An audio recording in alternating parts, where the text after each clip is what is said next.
Moving on to our special segment, the Phantom Moon Brief. During the events of Star Rail Fest, Asheville discovered what the happiness surgery truly entails, implanting the flesh and blood of the abominations of abundance.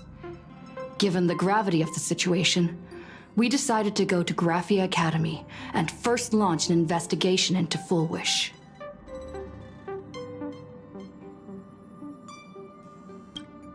During the course of events, we unexpectedly crossed paths with Full Wish herself.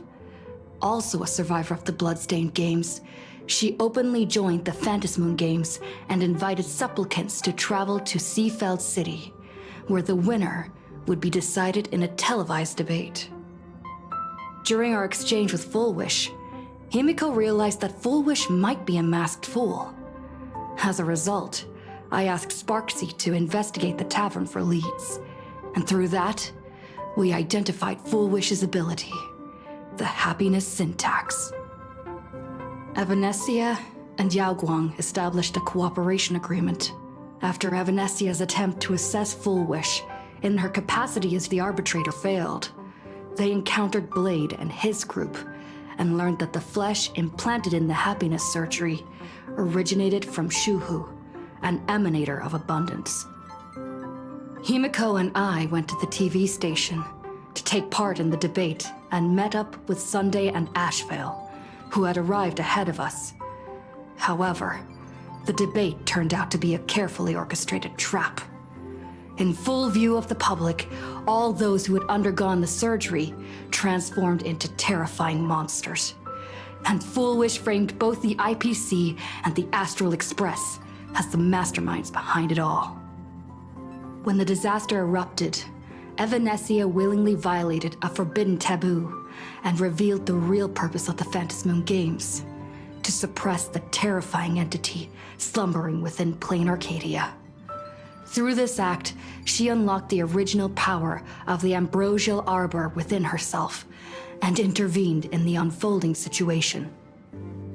At the same time, Silverwolf, entrusted by Pearl, set out to investigate the anomalous signal responsible for the monster's emergence, only to be obstructed by Mr. Meanie.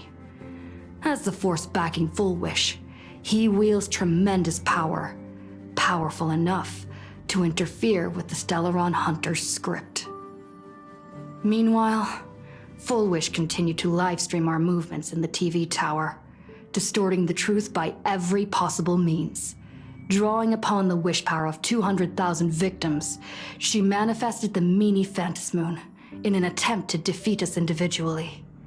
Thankfully, Silverwolf regained the power of the Ether cartridge, level 999, and dealt with it before it was too late. After overcoming every obstacle in our path, we reached the top of the TV tower and confronted Full Wish head-on. Drawing on the people's wish power, she briefly held the upper hand. Ultimately, I used the Stellaron within me to bear that wish power, thereby stepping onto the path of elation and defeating her once and for all. Even so, those who had undergone the surgery did not recover. At Blade's proposal, everyone joined forces to concentrate all of Shuhu's flesh within his body, freeing the victims from the influence of the happiness surgery. Just when I thought the crisis was over, Evanesia requested that I warn the creator of the world in canvas. According to her, Asad Pramod, the Lord Ravager who once attempted to eliminate Planarcadia, has returned again.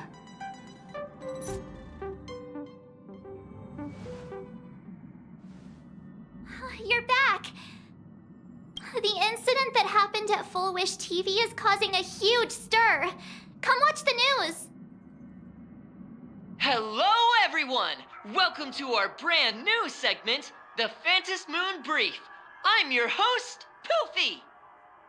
Hi, everyone! This is your old friend, Snowy!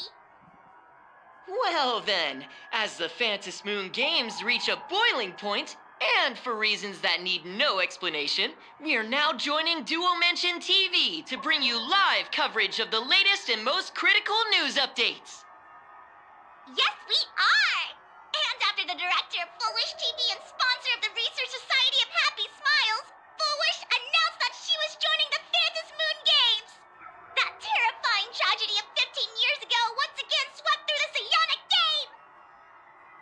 supplicant debate slated to take place at the Seafeld TV tower was cut short when out-of-control Imaginae known as Joy Ascendants appeared suddenly and launched an attack.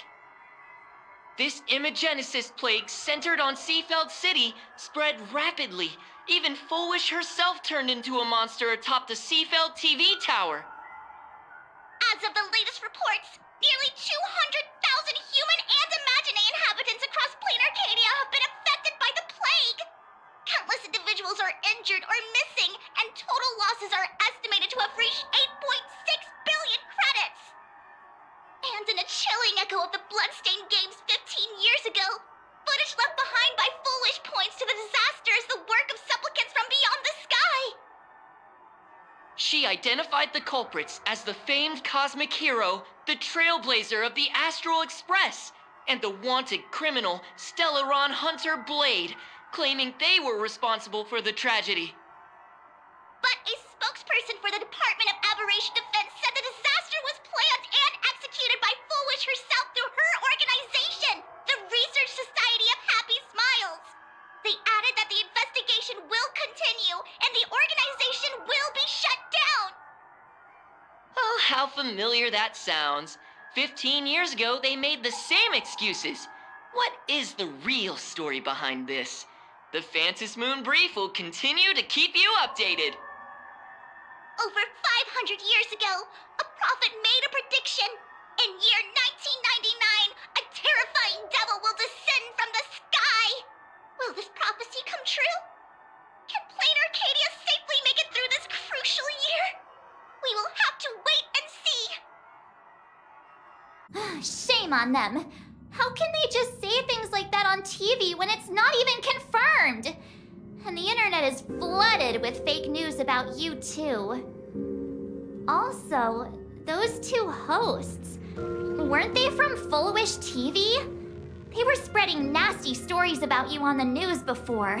And now look, they've immediately jumped ship after what happened to Fullwish.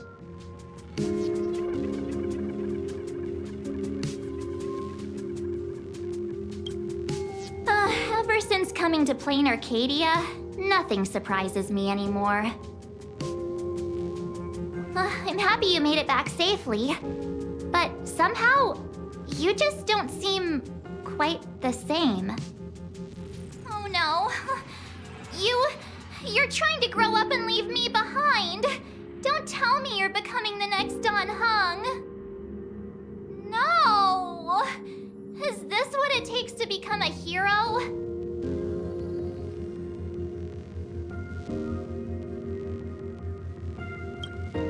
I am so cute and lovely. What's the problem with that? Oh, right. Tell me about what happened at the TV tower. I've heard Don Hung and Sunday's side of the story, but I haven't heard yours yet.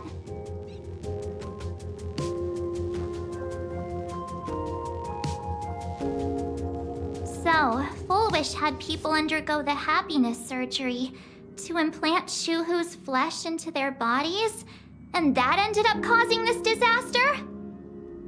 And you guys stopped the mutation from spreading, but all you managed to do was to temporarily seal Shuhu's flesh inside Blade?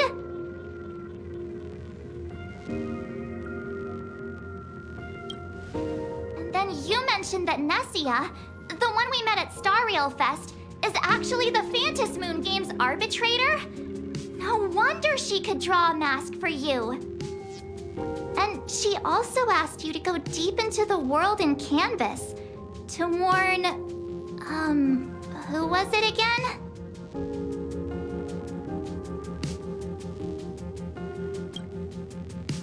Who is that? Yes, Graphia, Himiko's ancestor. She's an artist from 1,000 years ago. Himiko's ancestor? She's still alive? Wait, that's not even the most important part. Nessia asked you to warn Graphia that the Lord Ravager, Asat Pramod, is back? Oh, why does the Express have such bad luck? By this point, whenever we go on vacation, I'm always ready to deal with random problems. But running into another Lord Ravager while on vacation? This is way over the line. A Lord Ravager, Evanesia's request, Shuhu's flesh and Blade's body, and the unfinished Phantasmoon games. Suddenly, there are so many things to deal with. Feels like we're juggling a bunch of eggs all at once. One slip, and it's all gonna go splat. Are you okay?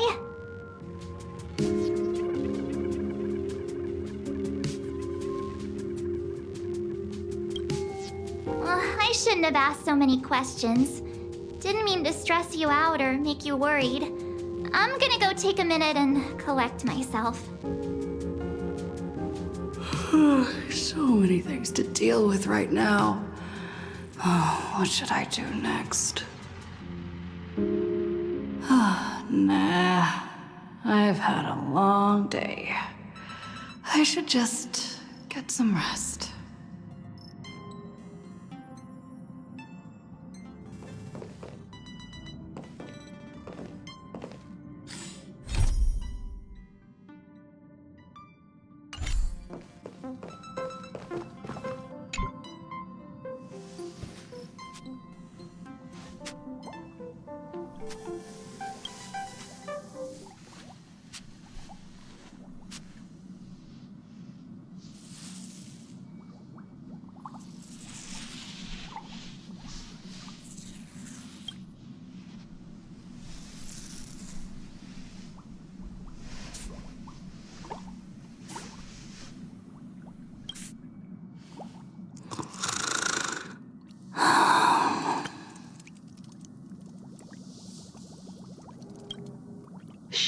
Welt, she's tired. Let her sleep.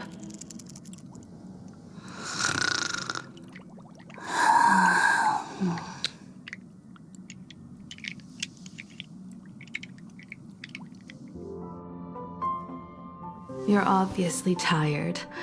I never thought this vacation would become the prelude to yet another major war.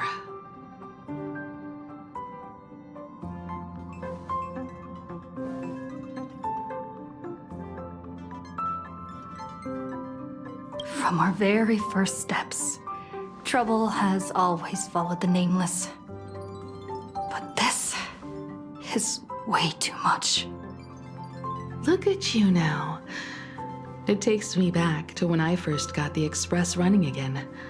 Aside from Pom Pom, I was the only crew member on board, constantly stretched thin and feeling out of my depth. All I could do was note every problem in the navigation log, one by one. A world's coordinates that needed an update. A glitch in the Express's warp system. The notes were as dense as the coordinates on the astral charts, leaving me completely overwhelmed. Back then, I never imagined the Astral Express would one day have to face a Lord Ravager. But strangely, now that the time has come again, I'm not panicking at all. Come to think of it, it's because of you. Because of all of you. Along the way, we have defeated 2 Lord Ravagers. The Nameless who guided me before I set out once told me, "Keep moving forward, and the obstacles that once felt impossible to conquer will soon be behind you. And along the way, you'll find companions who are just like you." I've seen you grow through the Phantasmoon games, becoming someone others can trust and lean on. And I heard the declaration you made atop the tower. I'm truly proud of you. That's why I want to share a story from the past with you. A promise from 15 years ago.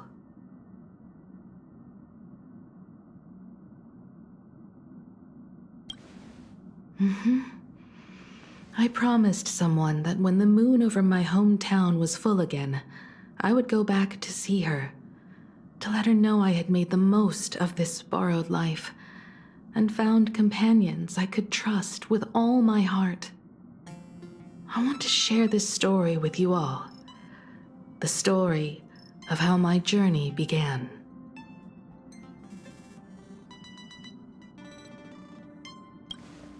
It's a long story, filled with many memories of my past.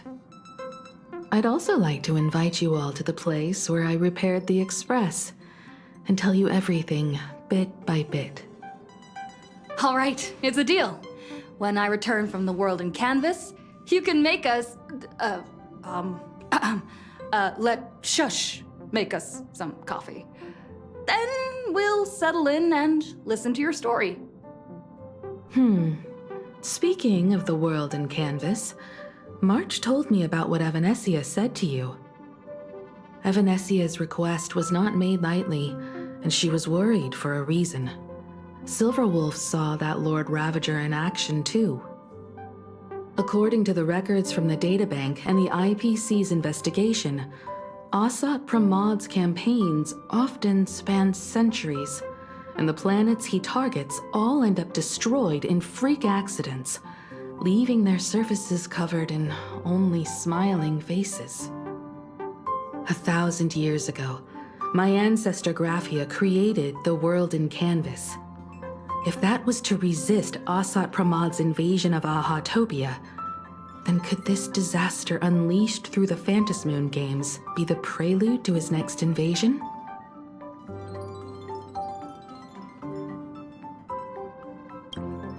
That's the first of many mysteries.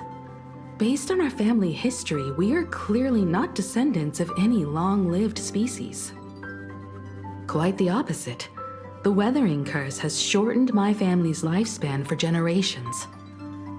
What could my ancestor have gone through to still exist today? That too leaves me deeply curious.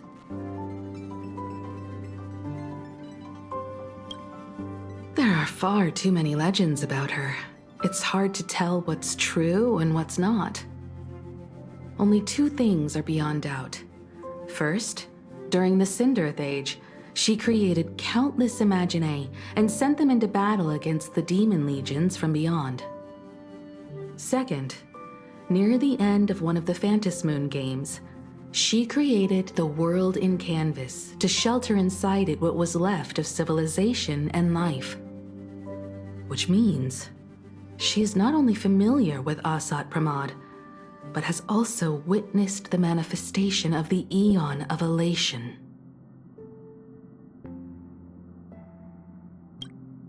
Nobody knows just how big the plane Graphia created actually is.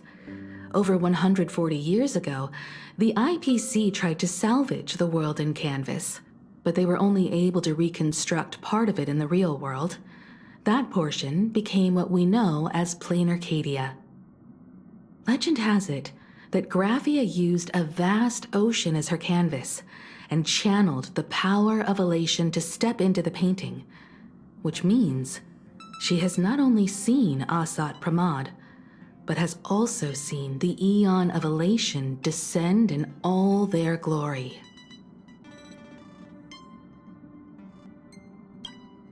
Good question.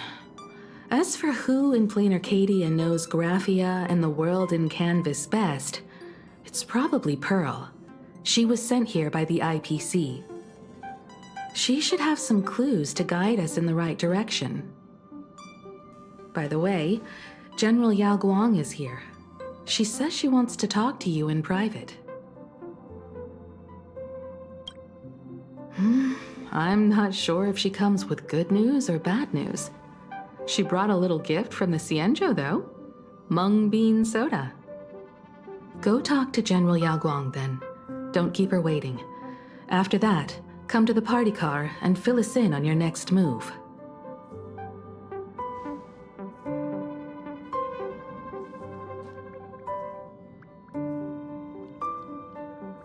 Nice to meet you, Ishvara. I always thought that the arbitrator, Evanescia, would step in and punish Fullwish for the disaster she caused. But, to my surprise, it was you who defeated Fullwish. In my capacity as an Arbiter General, I extend my deepest gratitude to you for halting the plague and sparing countless lives from suffering. What I am about to tell you is something Evanessia risked breaking the rules to share with me. Please keep it a secret. Not a word of this leaves the Express. Sealed within Ahatopia's core is Ouroboros, the Veracity.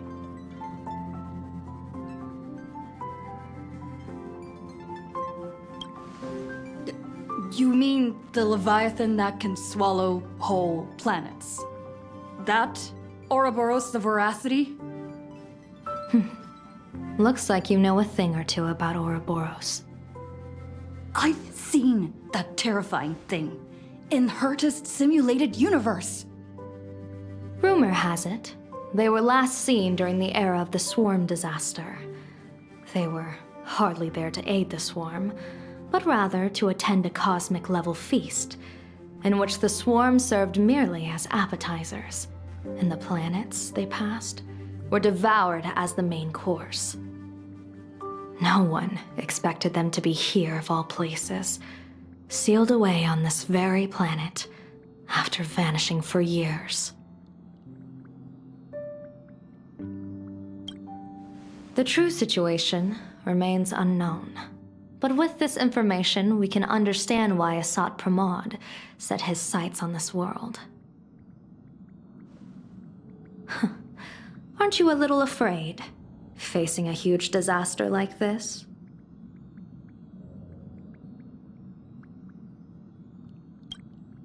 Interesting. You wouldn't flinch even if a star fell upon you. A true Ishvara.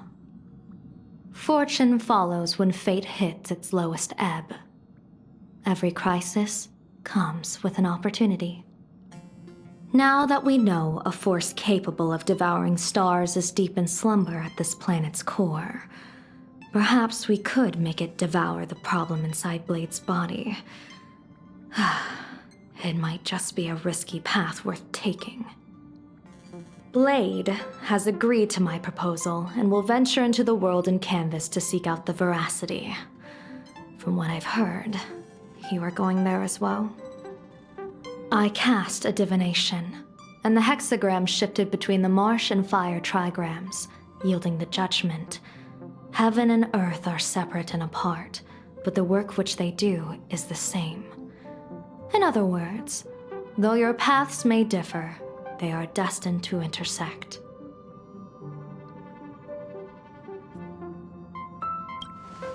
A funeral, or an adventure.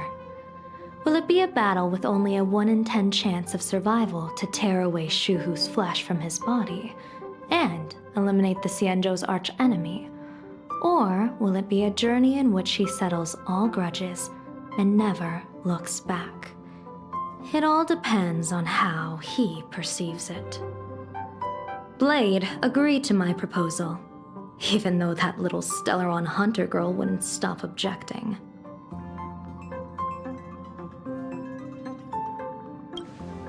Betting? No, I don't see it that way. We are not chips laid on a gaming table, nor dice tossed at someone's whim. We trust in people, in ourselves, and in those beside us, knowing they can change the course of even the most desperate battle. That belief is what gave you the strength to overcome Foolish. It is also the only reason I stay for this world. My purpose has never changed. I am going to draw the elation into my divination, and overturn a fate marked for great woe. I have a plan for how to handle Asat Pramod if he strikes unexpectedly, but I still need more hands to make it work.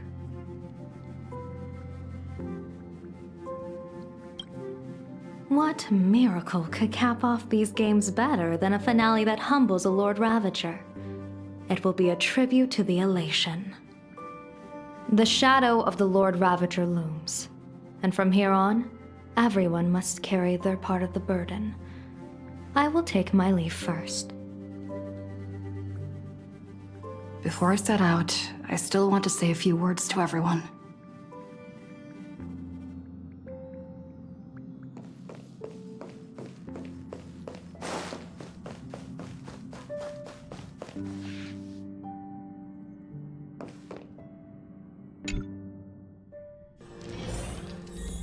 What are they all up to over there?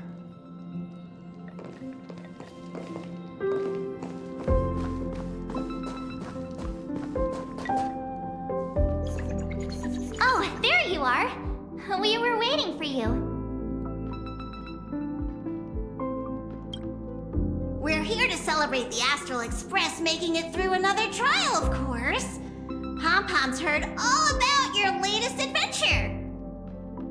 It's a modest celebration, but a meaningful one. You stopped Full Wish's scheme, and that is no small achievement. Regardless of what the people of Planarcadia or the media may say, we raise a glass to you. Exactly. You knocked out the mastermind behind all those creepy whatever their name is.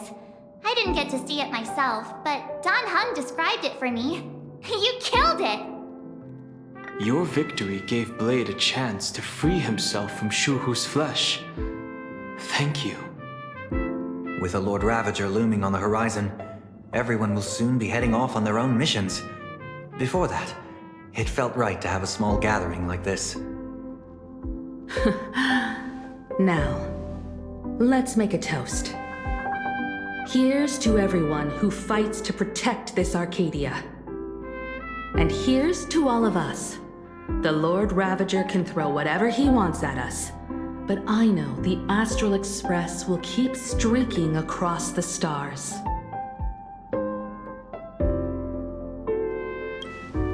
Thank you. All of you.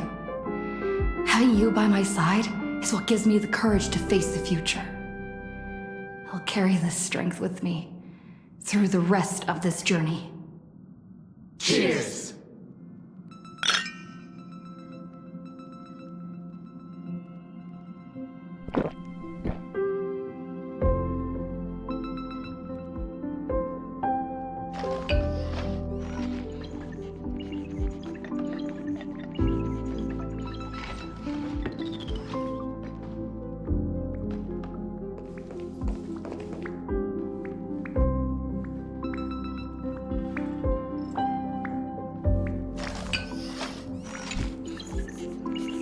Oh, it's you! Pom-Pom heard you've got a solo mission coming up. Be safe, will you?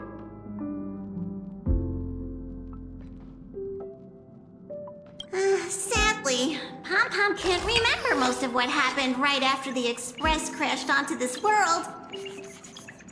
Pom-Pom's memory of those years is like a fogged-up Express window.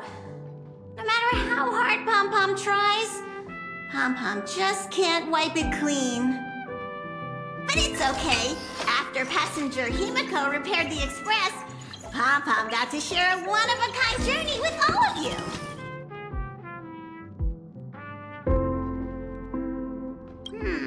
How did passenger Himiko appear?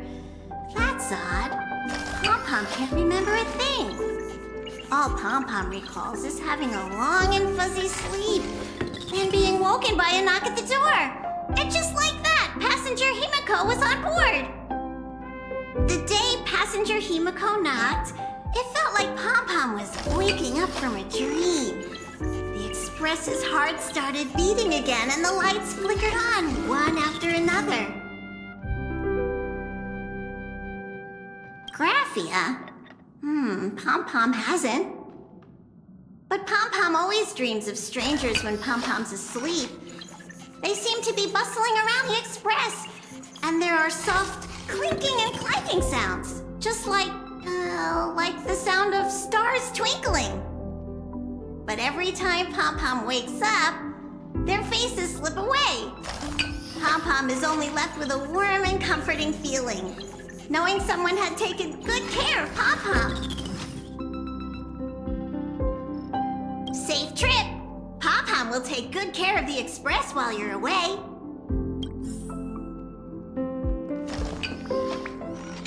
I heard from Sunday about how the televised debate went.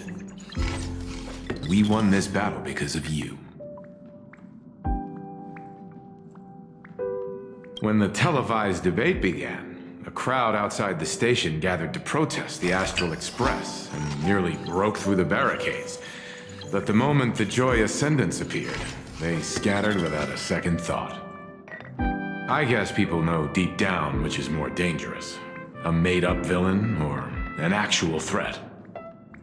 But I am more concerned about you. I've seen the footage of your fight with Foolish. When you returned to the top of the tower, an enormous surge of power seemed to erupt from you. It reminded me a lot of when I saved you at Herta Space Station. Did you tap into the power of the Stellaron? From what I can see, you're in pretty good shape right now.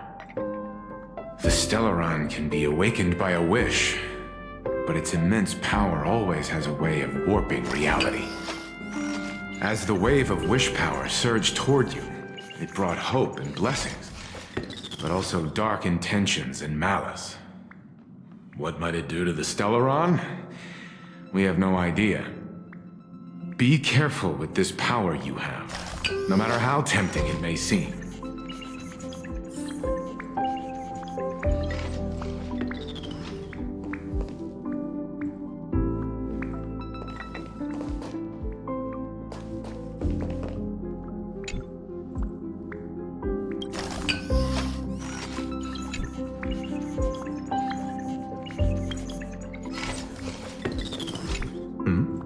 Did you need something? I need a break. I felt worn out ever since coming back from Seafeld TV Tower. Right now, it feels like I'm back in Oak Manor's banquet hall. At those parties, no matter how tired I was, I'd have to clutch my glass and smile, keeping myself calm. Mr. Yang insisted I should get a full day of sleep, but I didn't want to miss the chance to toast with you all. I should thank you for letting me embark on this journey. Mr. Yang insisted I should get a full day of sleep. I should thank you.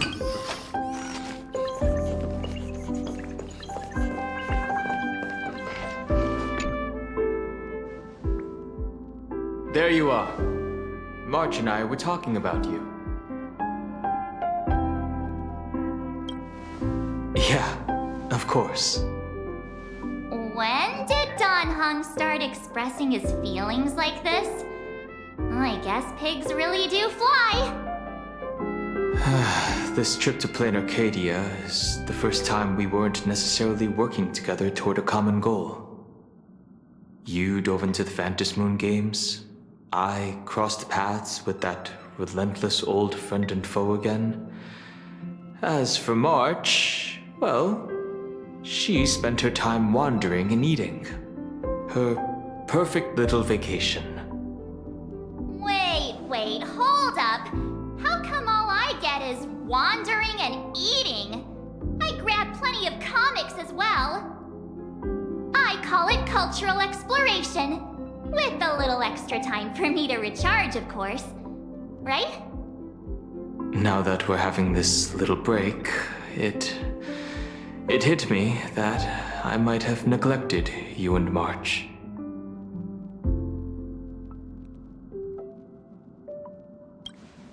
Yeah, we are actually more concerned about your condition, Dan Heng.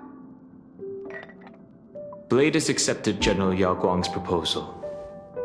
Perhaps he has finally moved on from past grudges and that abundance curse, and is now ready to do something for himself. It's going to be a path fraught with danger, so I had hoped to accompany him for a bit longer, but he refused. From now on, I will turn my attention to this world.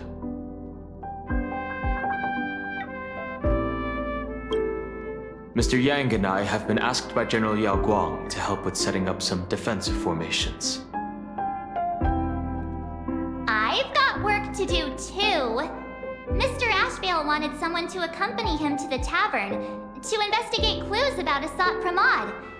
Yours truly figured she'd been resting long enough, and it was time to stretch her legs. So I volunteered.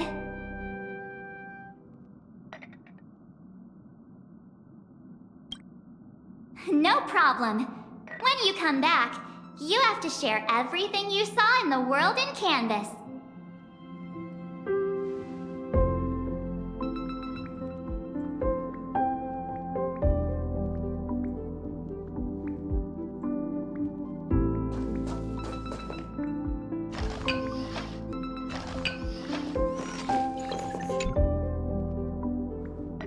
Just in time. I've talked to Madame Pearl. She will handle all the arrangements for your passage, so you can enter the world in Canvas to find my ancestor Graphia.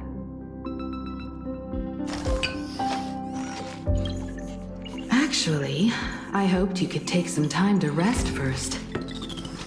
Once you've fully rested, you may make your way to the dock in Seafeld City. Madame Pearl has a special ship waiting for you there. It will take you to the border between this world and the world in Canvas, a place known as Inkford Hermitage. That's your final stop before entering the world in Canvas, a place to gather your supplies and rest up before you set out on the journey ahead. I know you'll have to go alone this time, but I don't think it'll be dangerous. After all, that realm was created by Graphia, my ancestor. The thought of it makes me feel calm, in a strange but comforting way. If you get to meet her, please give her my regards.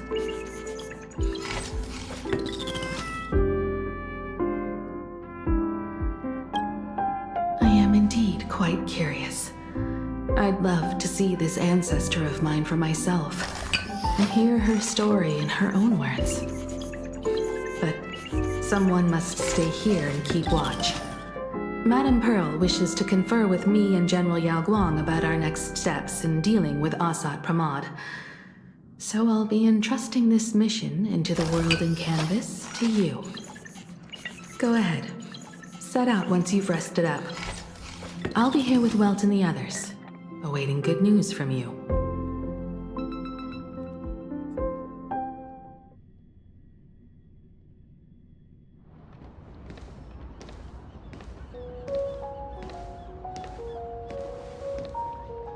In other words, that woman wants you to take Shuhu and jump straight into the Veracity and leave the rest to the Eon's stomach acid?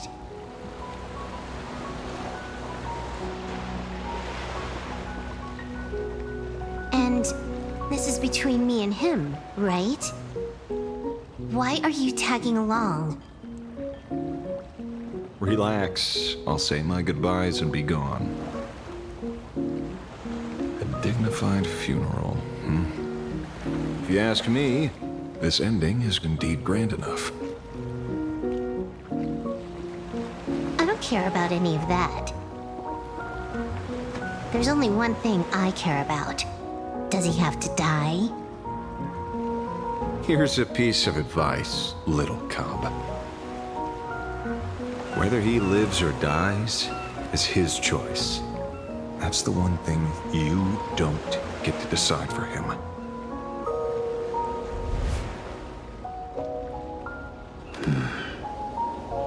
It has landed. What? Nothing. Just a seabird landing on the rocks. A blade forged of mortal steel cannot sever an undying fate. If Shuhu is to be put down, the options are few. And that Leviathan is one of them. In time, people will say this. The culprit of the Juming gave his life for the greater good and plunged into the abyss alongside the abomination.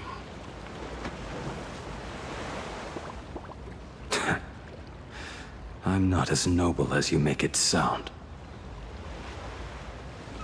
Many years ago, you invited me to join the Galaxy Rangers.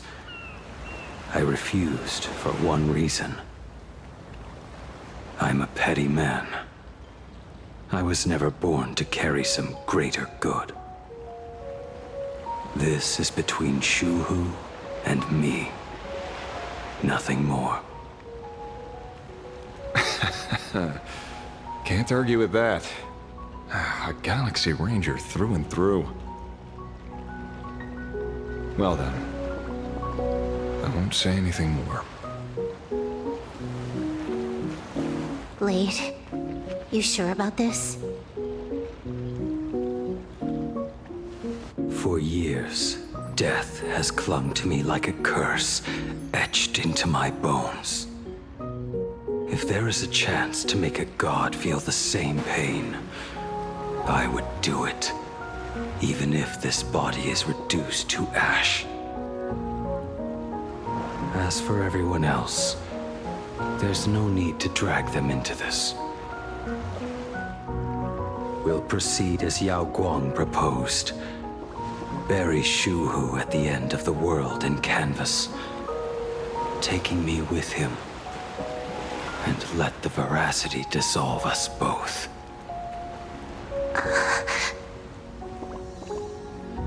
Take care.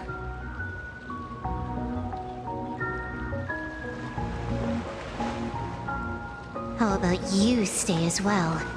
You might as well see it through to the end with us. Planarcadia has bigger problems that need my attention. Your instincts were right. That meanie pulling strings from the shadows is none other than a Sat Pramod. Who else would want to kick a Ha's head like a ball? So, I need to get back and finish my job. Investigating a Lord Ravager sounds like a job you don't come back from. Therefore, it also pays very well. Then here's hoping you live long enough to collect your payment.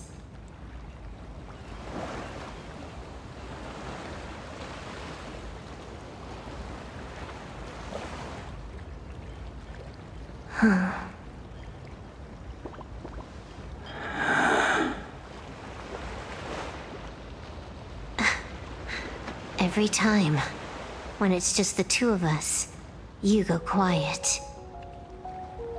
You know what I'm going to say.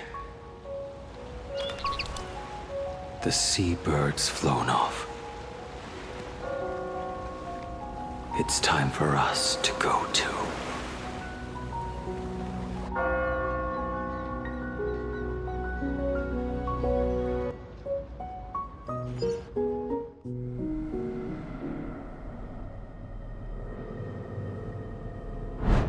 The terror slumbering at the heart of Planarcadia is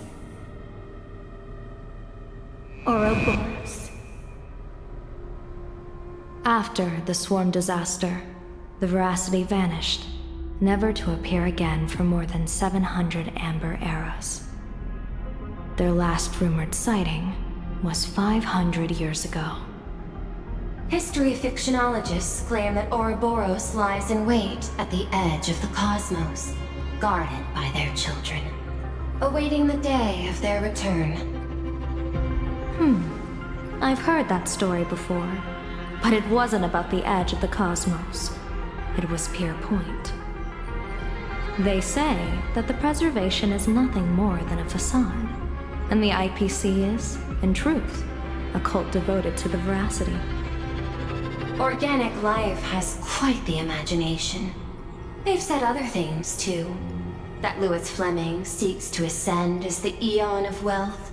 That the Council of Mundanites are mere hounds of Dr. Primitive. That the Marketing Development Department colludes with the destruction, turning a blind eye to the spread of Stellarons. Such rumors are endless. I believe the General should be able to tell which are true and which are not.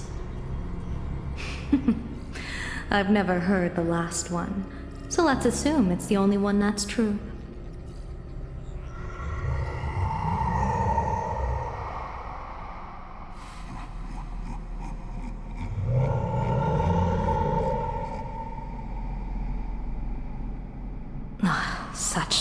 terrible breath. Once this Leviathan awakens, the Arcadia's destruction would be all but instantaneous. For now, this remains conjecture. The sealed remains appear to be a husk that Ouroboros once shed. Why it's here, and how it's connected to the elation, remain unknown. Yet even a fragmented remnant of an eon is a threat that can't be ignored. The calamity of the Leviathan must not be allowed to re-emerge in this world. Naturally, that is why I'm here. And it's about time for the two Nameless to arrive. Oh, you're just on time. General Yao Guang, as instructed, warding talismans have been placed at over a dozen sites across Planarcadia. My thanks. It was Mr. Yang's talent of creation out of nothing that allowed us to reproduce dozens of plumes and complete the deployment with such speed. Now, with Yin and Yang aligned, and all four aspects in place, as long as we set up the last formation core, the Decolight reflection barrier will be complete. Using the divine eye of the Spiritus to weave a giant web, one that ensnares countless possible futures. General, have you truly made up your mind? Though Shuhu has been eradicated, the signs of doom have not faded. On the contrary, they grow ever clearer. After much consideration, the source can only be this restless corpse. One crisis is yet to pass, and another is already upon us. The Arcadia's ley lines were already riddled with scars, and now even the ancient tree's seal is starting to loosen. While Evanescia is asleep, someone must take up her duty to guard this place. But defending isn't the way of the hunt. If you don't want to become the prey, you must become the hunter. General, do you intend to go on the offensive and suppress the remains of the Veracity? How could I? The Joyseeker could barely confine that husk using the Abundance's ambrosial arbor as its cage. I'm not that arrogant as to place myself alongside the gods. I'm not here to guard against an Eon, but against a lesser menace. Lord Ravager sought Pramod. This barrier is prepared for him. Asat Pramod has been meddling with the game from the shadows. His intentions unclear. We know little about him or the Veracity. By chance, however, a friendly citizen has provided us with intel. Ouroboros' remains are in Ahatopia, aren't they? Silence is an answer in itself. I've seen that reaction too many times. I'm not surprised that you were the first to discover it. You were in the Torn Scroll too. The probability of you noticing was 24%. That's a little low, don't you think? I'd put it at well over 90. What I don't understand is this. There were countless ways to verify your hypothesis, yet you chose the most unconventional one. You bypassed security and broke into the building to confront me in person. What is your objective? This is no confrontation. It's a warning, Madam Pearl. I'm a security officer, and there is only one reason I'm here. While everyone else is fixated on the Phantasmoon games, only the Department of Aberration Defense is watching other places. Like the location where the new Herald of Death case was closed? Correct. The incident involved 4 Daybreak Warriors, 3 Nameless, 1 detective, and 1 officer. But just moments ago, a 10th set of footprints appeared at the scene. After the investigation, we learned that the traces were left deliberately. A blatant provocation. The Lord Ravager bent on destroying the Elation came uninvited. Make no mistake. Planarcadia is a stage he chose with care, and drawing the Abundance into the fray was hardly a whim. Our top priority is to dispose of Shuhu's flesh properly to prevent it from falling into the wrong hands and causing another calamity. That said, we cannot afford to ignore Asat Pramad's next move. This giant web is prepared for that very purpose. Once the entire planet is folded into the divination's trajectory, under the gaze of the Omnitia, all possibilities will be laid bare.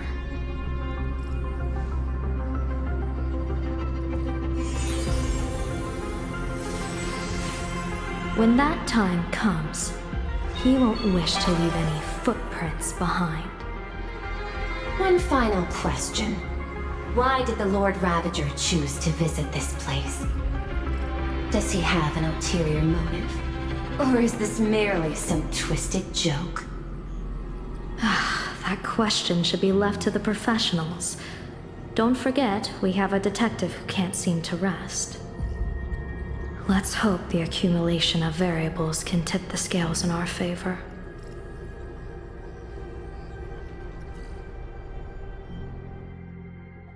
And so, the people set out, and the gondola, bound for distant lands, set sail.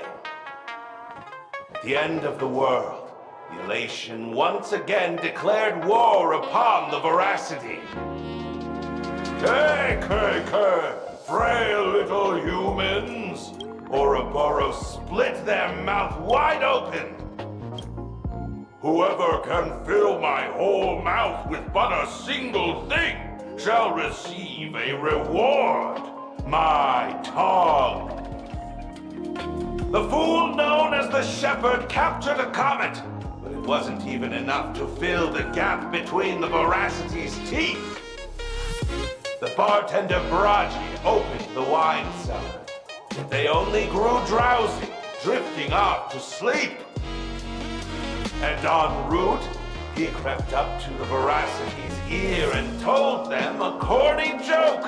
The Veracity pondered it for 10 amber eras, then burst into laughter at their own amusement. En route spread his hands and said, "See? I filled your mouth with laughter." Then what happened? Then the Veracity said, "Are you kidding me?" And with that, they opened their gaping maw and tore en route to pieces. What kind of nonsense is that? Those are the facts, my inquisitive auditor. If you want to hear more stories, you're welcome to discuss with your classmates.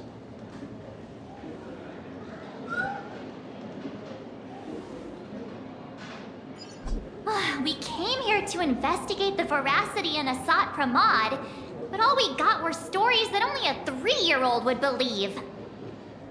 Rumors don't just appear out of thin air. It's just a matter of how much truth you think they hold.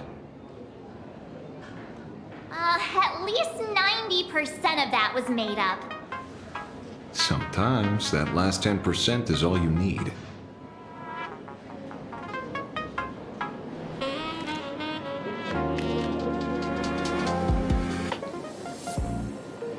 Oh, plenty of bystanders around. Let's hear what they have to say.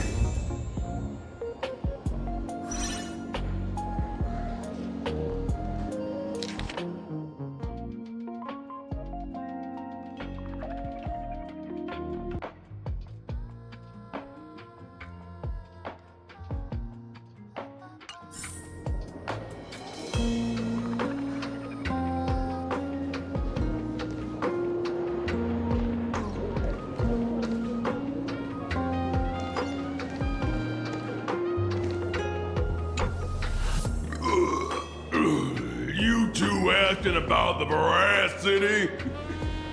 You thinking about walking that path? Walk the path of Veracity? curiosity, do I need to eat everything in sight? You got it. Kids always dream big. Some are bulldozers, some are monsters, and I am Autoboros. And the man. Ugh, can you talk normal? Stop gulping for air. I swore to become a veracity path strider. I eat everything. Tasty, nasty, anything I could see. Finally, I pinched my nose and swallowed loose mouth, and they looked at me. Ouroboros? Nah. Very regrettable. Enough already. I'm telling you, it was all bluffing. The fools didn't lose. Poor Root and Dorothy, who Veracity wasn't looking, rolled up their skin like a crepe, snatched it up and poked it. Then, poof, they were gone. Comic-Con Collective don't got a Veracity card. I already filed a formal complaint with the organizers. You should be putting this much effort into your studies!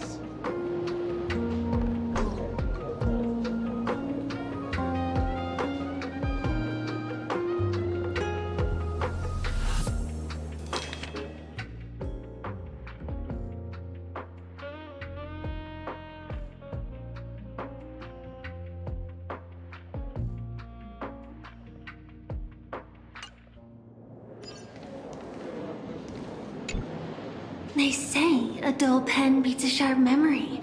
My memory's dull, and my pen's not much better. Then you must have a lot of stationery? A kindred spirit. Miss, it seems you're one of us as well. I've met far too many fools who can't even read. Oddly enough, those of us who truly love learning are the rare ones. Interested in studying the knowledge of the laughter? I have a reference book here. You can have it.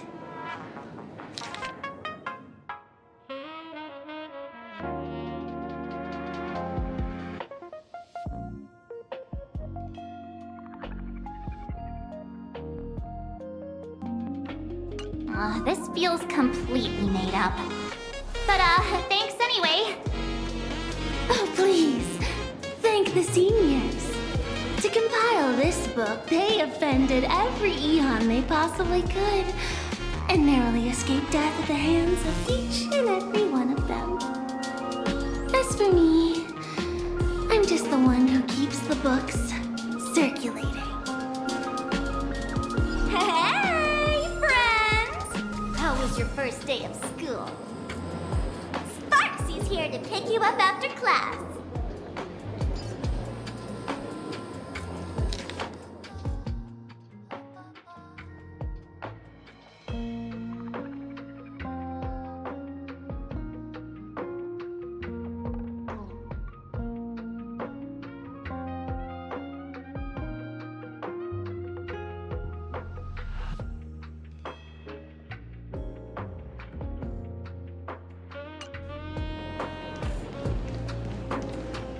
Where were you just now?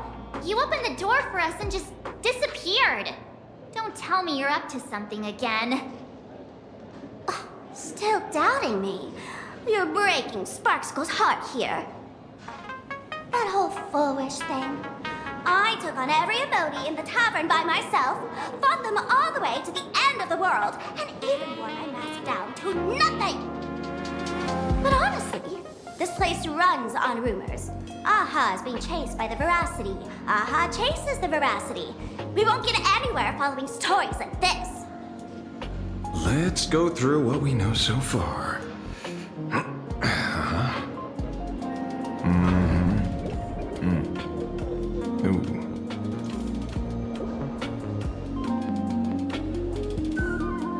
Yeah, it's a complete mess. So, after a bit of thought, Lady Sparksy came up with a brilliant idea. I borrowed a nifty little gadget from a friend. The unreal Sparks and Spark! No idea how it works, but apparently this light bulb makes you smarter the moment you put it on. Does this friend know you borrowed it? Supramod has a gun to our heads, and this is what you're worried about? He'll find out one day. Well then, I'll go first. It doesn't look very reliable. Are you sure about this? No worries. If anything goes wrong, the friend in my head will protect me.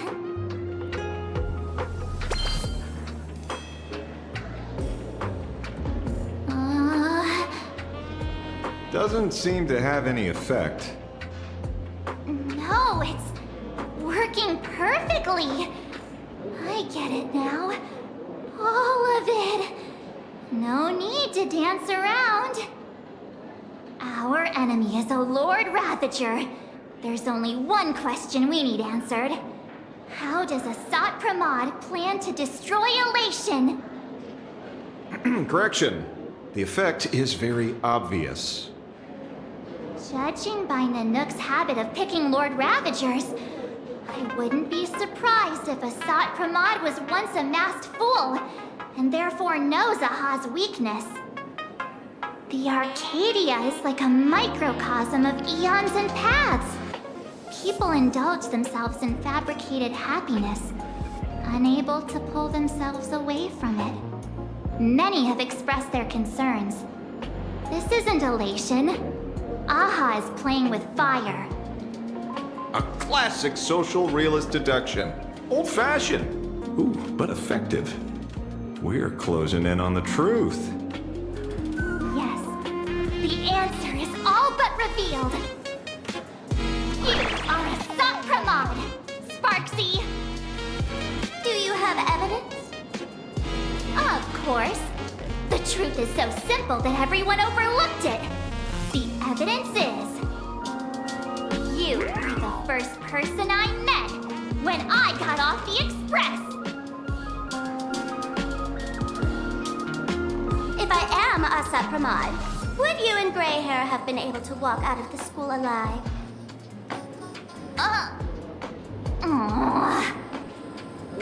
Yeah, fair point. Just take that thing off already. That's weird. I thought I was on the right track.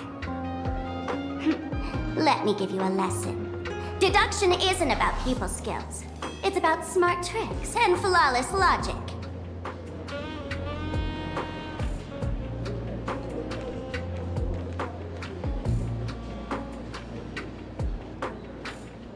Watch and learn. Sparkle, master of the classic whodunit, has entered the chat.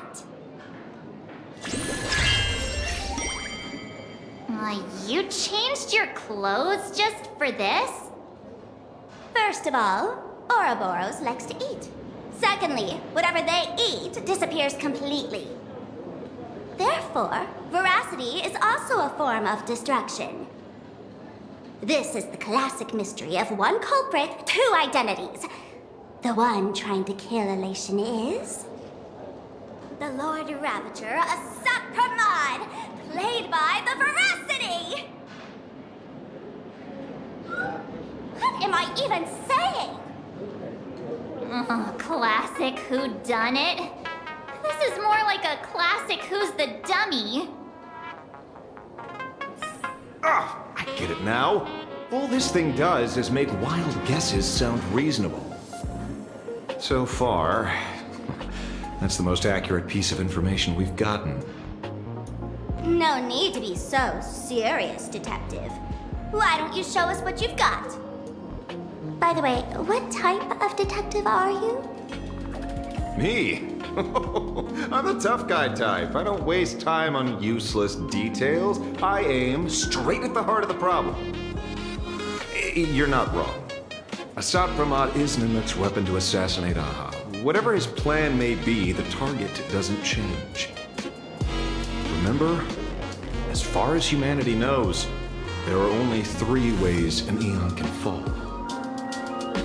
A broader path engulfs a narrower one. Divine warfare between eons, and the third one. What was it again? Forcing an Eon to turn away from their own path. Whichever it is, none of it sounds remotely connected to Planarcadia.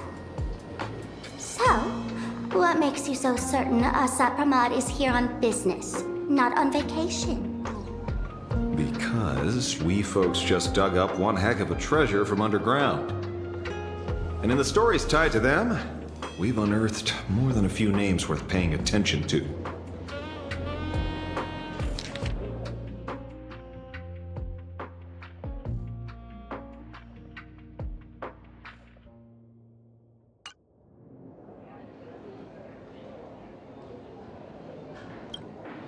That's just a title. Anyone with a girlish heart can call themselves Dorothy. Between you and me, Director Sparkle used that name once too. Guess when? Looks like this clue has little value to it.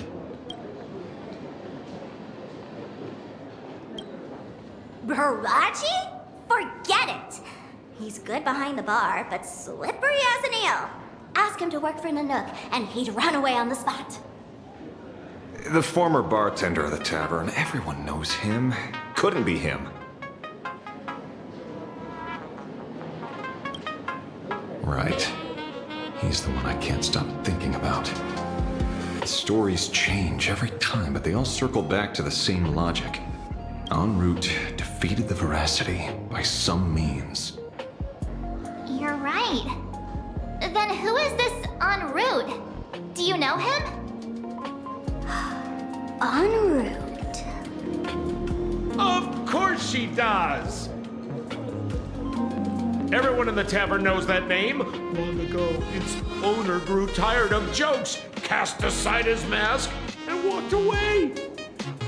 Some say he became a morning actor. Others say he jumped into IX's black hole. But none of that matters. What truly matters is that you have my unreal Sparks and Spark! I knew it. Give it back, give it back! That's a big order my client wants immediately! What do you mean, give it back? It just wandered off, and I happened to find it on the way, so I brought it home. You want it? Here, take it now. Absolutely not! Wait, right now?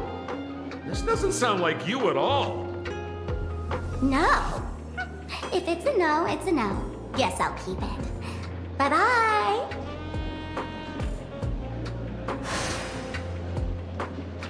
Get back here! Sir, do you need to hire a private detective? Hey! Can you catch her for me? Of course. I'll have that thing returned to you safe and sound in half a day. But, in exchange, I'd like you to elaborate a bit more on what you were saying. Oh, so that's why you're here. No, old Sempo's intel isn't cheap. Waiving the fee won't quite cut it, will it? Name your price. Put it on Pearl's tab. Ha! Just kidding. Money talk's boring. Besides, the Astral Express and I go way back. And I wouldn't scam you two. The en route you're looking for lives up to the name. There's nowhere he can't reach. Only places he hasn't been yet. He's the gold standard of the masked fools. He only shows up where he's least welcome. A morning actor's stage, a friend's wedding, even inside the Veracity's mouth. All for the sake of a good laugh. Oh! That lines up. Sounds like the origin of the legend. So, he's a friend of yours? Not a chance! Back when old Senpo was still a kid, en route was already a name in the history books. He left the tavern during the Second Prosperity. They say after hearing 30 trillion jokes, he never laughed again. Before he left, en route said one thing that, at the time, no one cared about. Elation has been dead for a long time. Where did he go after he left the tavern? The tavern has 10,000 mouths, all telling different stories. All I know is this. He said he was headed for the true world's end, and then he vanished without a trace. How do you know all this? Oh, I've been around long enough to have my own channels. Just trust old Senpo. And about catching Sparksy? Leave it to me. I keep my word.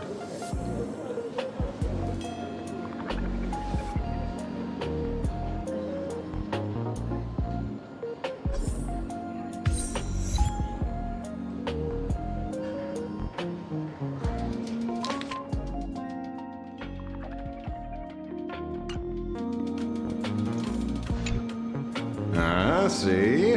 You only need that 10% of the story to be true. The last thing he said was really scary. So many unanswered questions about en route. He has to be tied to a Sot Pramat somehow. But our leads at the tavern have run their course. Let's go pay a visit to another expert next.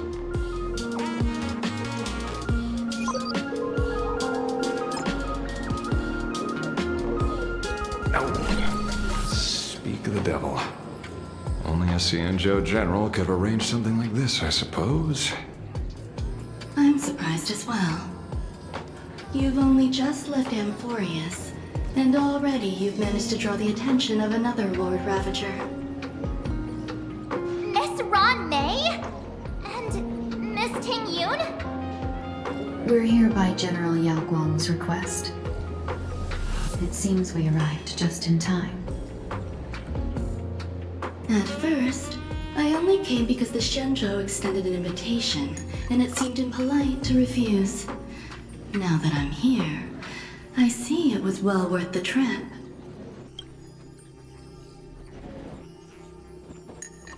So, let me get to the point.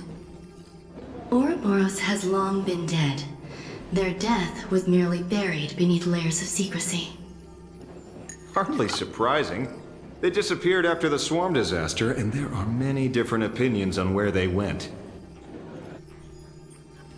The Intelligentsia Guild claims the Veracity ate their fill and entered hibernation. I don't buy it. Those scholars are fond of post-meal naps themselves, likely just projecting their own habits. You seem surprisingly calm, which makes sense. After all, the shadow in your right hand is evidence as well. Why don't you tell everyone what happened to the Galaxy Rangers back on Von Walk? Von Walk? Sprightly Von Walk. I've heard there's a particular phenomenon that occurs on that rainforest planet. Plants multiply and grow and are then harvested like wild grass. A cycle repeating every few decades. Almost identical to the Phantasmoon games. But how are the two connected? When When you hear plants and growth, shouldn't that make you think of abundance? Huh. Wait. It seems you figured it out. By coincidence, abundance is another thing the two worlds have in common. When coincidences pile up, they cease to be coincidences, Mr. Ashvale. No. Leader of the Rangers, Mr. La Mancha. Perhaps you could explain this to our nameless friend? Back on Von Walk, I'd already long since stopped being a ranger. Your conjecture is basically correct, Miss Ron May. You're not the only genius to take life as a subject of study. By the time I arrived, the atavistic experiment was already approaching its final phase. Dr. Primitive had set his sights on an ancient leviathan. Beneath Von Walk's surface, there also lay the remains of the Veracity. You stopped him. The Rangers stopped him. Back then, Mr. N was still human. Now, deep beneath Ahatopia, another corpse of the Leviathan lies buried. If I'm not mistaken, there are countless other worlds carrying out the same ritual. Aha sealed Ouroboros' body among the stars, suppressed it with abundance, siphoned the power of the Path of Veracity, and called it a game. This is what people call the Phantasmoon Games. Uh-huh. Why would they do such a thing? You may remember, the Express once delivered a Leviathan's carcass to me. That wasn't the only one in my collection. By arranging remains from different eras in sequence, I discovered something rather intriguing. At a certain moment over 1,000 Amber eras ago, just as Akivili began traveling in pursuit of their ideal, all creations of the Veracity lost the same organ. Their taste buds. What does that imply? The purpose of consumption changed. Be they spawns, depth crawlers, or void song whales, their genetic markers encoding gustatory organs vanished entirely. Creatures walking the path of Veracity became nothing more than biological black holes, consuming without discrimination. This was not natural evolution. Through the simulated universe, I identified the point of divergence in history. A concept had disappeared from the path of Veracity. Consider this. What do taste buds provide? Yummy flavors? Precisely. Savoring something's aftertaste is an act of elation. So Aha stole the original Primum Mobile of the Veracity? The simulated universe proves nothing on its own, but the primal desires of life have always been entangled. Think of it as my intuition. The conflict between the eons of elation and Veracity stretches all the way back to primordial times. How many people know about this?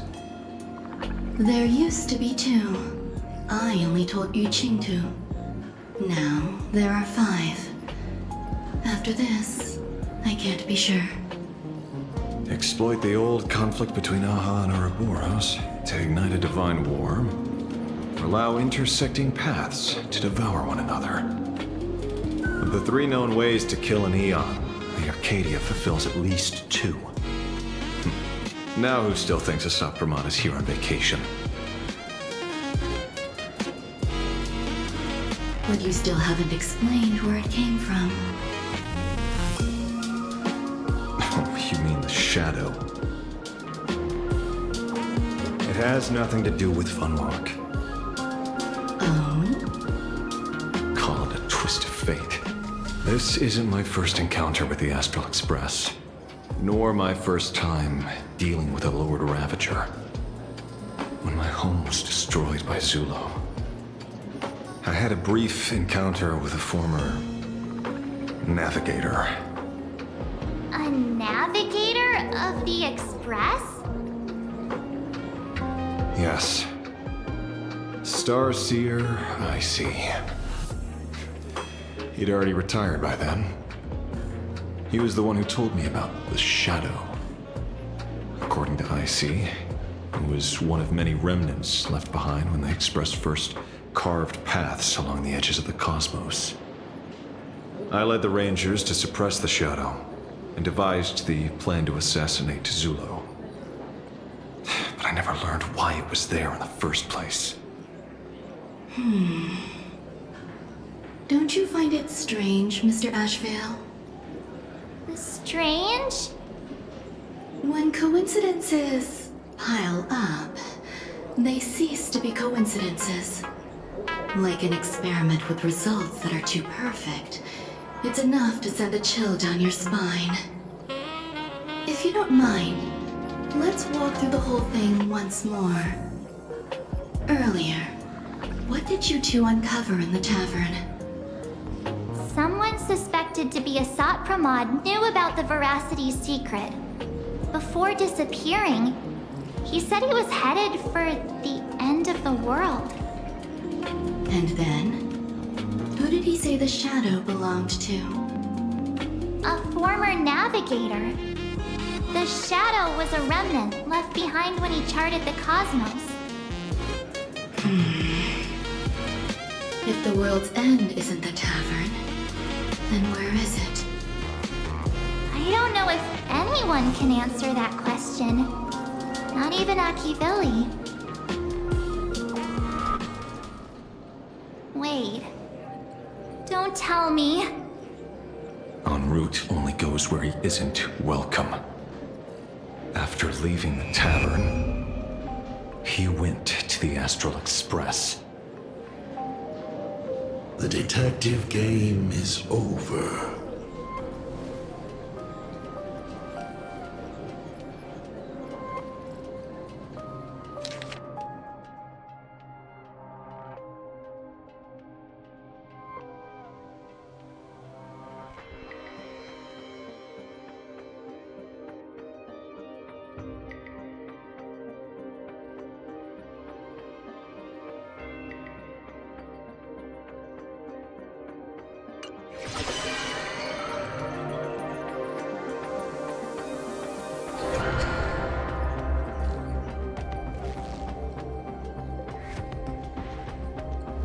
I have to say, not many people can make me change my plans.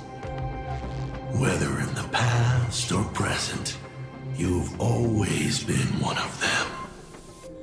So, it is you. You know how it is, kid. I've always enjoyed arriving uninvited.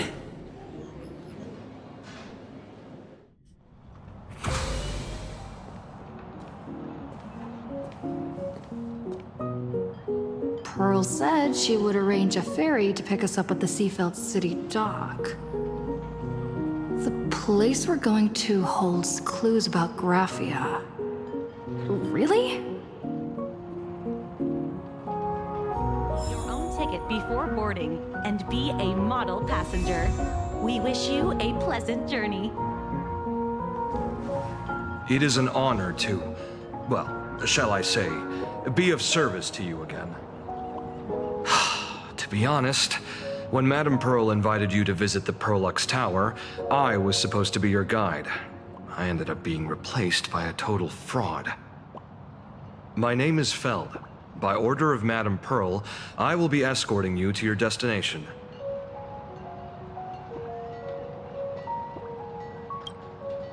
You are too kind. I followed the battle in Seafeld City very closely.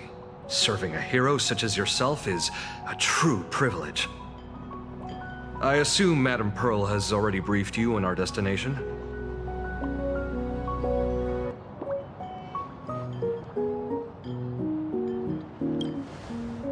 see. It so happens that Madame Pearl is tied up with an unforeseen event, so allow me to brief you in her stead. The destination of our boat journey is a hotel known as Inkford Hermitage. It is situated at the end of a Dovebrook tributary that ultimately flows into the sea.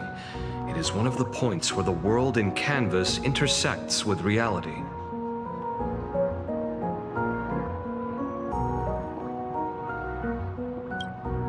Yes, to be precise, she lived there 1,000 years ago. Legend says the miraculous encanvassing of the mortal world happened there. Would Madame Pearl, a die-hard fan, pass up a sacred site like that?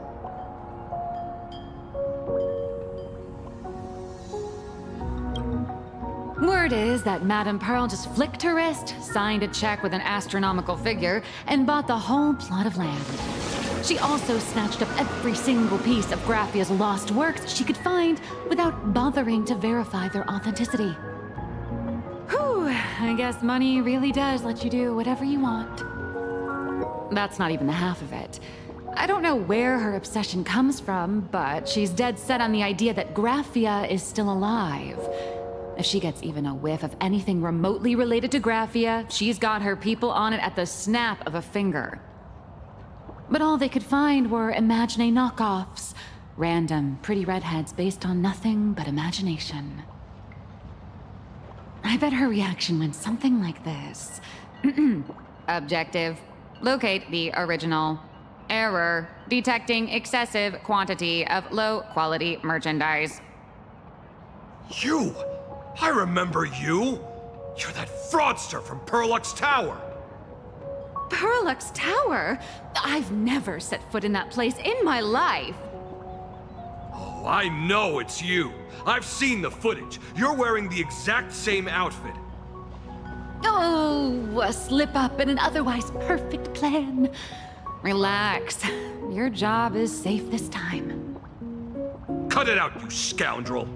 You can't talk your way out of this. Who exactly are you? This is the author of Fluffy Across the Blue. Blurry QR code. Huh. Is that so? My apologies. How rude of me. Miss Colt, it's an honor to finally see the face behind the work. Please pardon my yelling. I didn't know. No worries, no worries.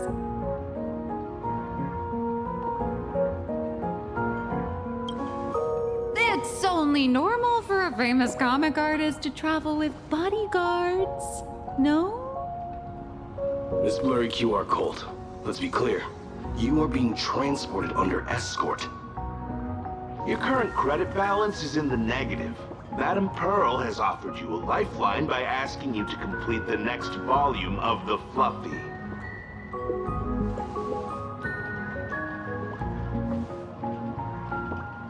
Whoa, this is not my fault. Remember Alloy King Pom Pom from Perlux Tower? I tried to put everything on Pearl's tab, but she found out and charged it back to me. Who knew a figurine could be so expensive? It cost me more than my entire savings.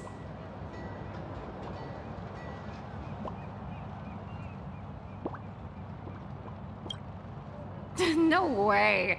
It's obviously all Madame Pearl's fault. So you're escorting her to, shall we say, an intensive creative retreat? Correct. The objective is to deliver the manuscript and clear her debts. The estimated duration is 56 days. Hear that? It's not a hotel. It's hell. Where you get whipped for not finishing your scripts on time.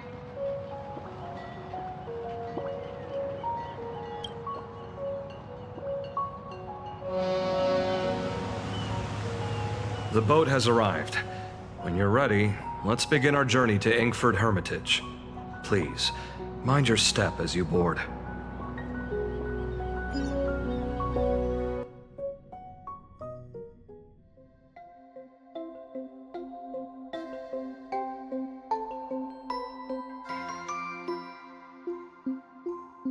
have arrived.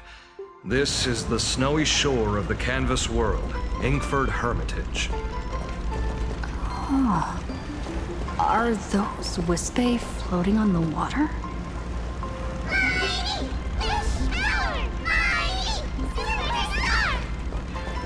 Oh dear, there are so many Wispae. They are blocking the boat's route. But no need to panic. Please follow my lead.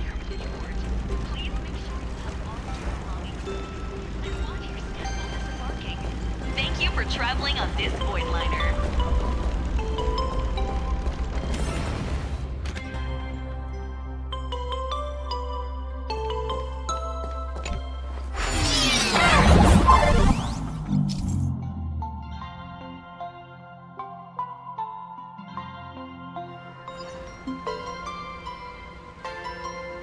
Whew, a safe docking.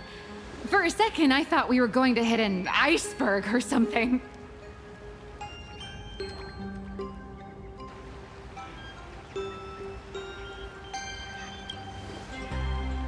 They probably sensed your wish power.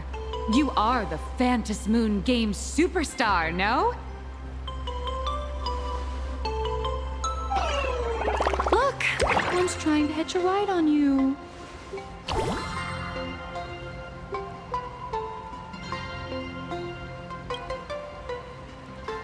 Must have been when we came ashore. Oh, what a devoted fan.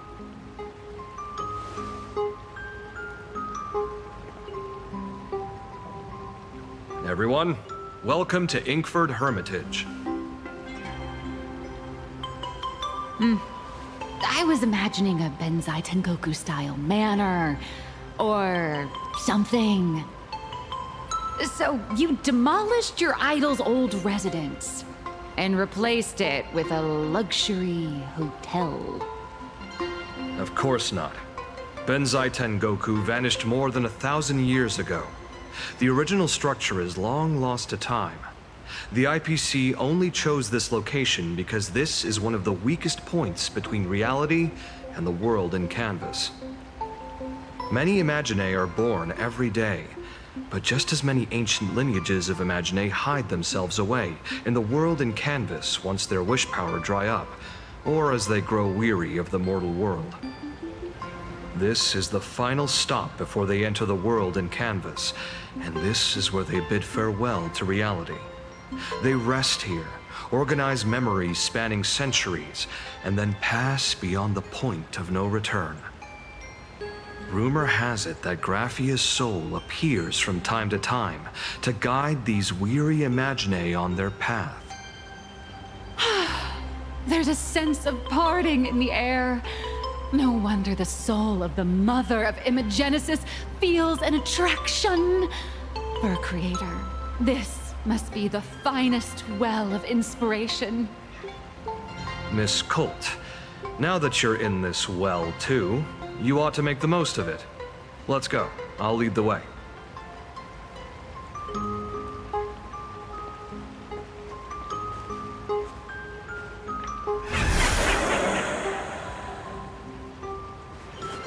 Is that? Ah, the golden tree in the distance. We call it Myriad Wish Grove. It's said that it shares the same lineage as the sacred trees on the floating island of Seafeld and the Phantom Moon courtyard.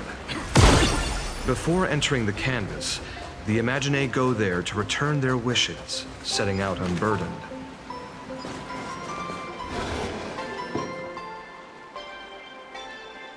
We have arrived. The hotel staff will take over from here. I'll take my leave.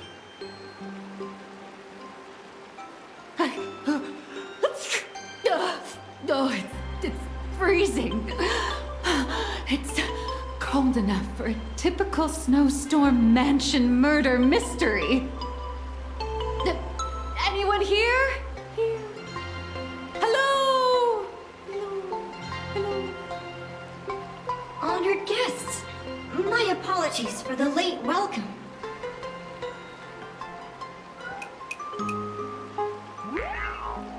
Oh, no wonder it's so cold. It's an actual snow Wispae. Hello there, little one. Manager Casper. You have a very high body temperature. Please, try not to overheat the room. Allow me to introduce myself. I am the popular comic artist, Blurry. The former comic artist, Miss Nihilux. Oh, my true name is gone, just like that. Oh wait, did you say former? The big shots upstairs gave me a heads up. You are now an asset of Perlux Corp. You'll be staying here until you finish your next volume. Every guest in this hotel is an Imaginé with quite a history. That Arcadian over there? That's a former superhero. Which one? Never heard of him. That one over there is one of the oldest strangelings. They're a former Kappa. These days, they work as the hot springs manager. A Kappa?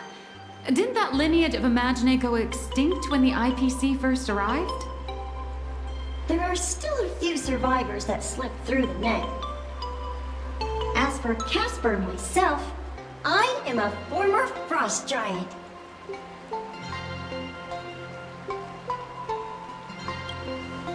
Little old me was once a tall, mighty, and majestic giant. Of course, that was back in the Cinder Age. So you're basically an antique who knows a bunch of old secrets. What corner did they dig you out of? From a block of ice. It is sad how a giant block of ice melts into tiny pieces over time. I have forgotten the names of most of my friends. And I have not tasted a crispy, charred Void Ranger in a long, long while now.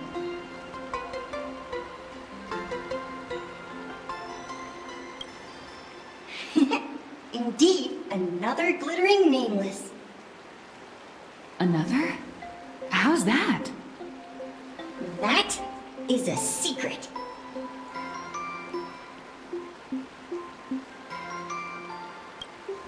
Sightings of Lady Graphia are as common as the snowflakes here. Ever since the news spread that her soul would reside at the hotel, all those Imaginé who mimic her and the weirdos who insist they have a connection to her have flocked here. You see, they all claim they have some sort of connection to her, or hold some secret about her. I bet they're just trying to scam people out of wish power and credits.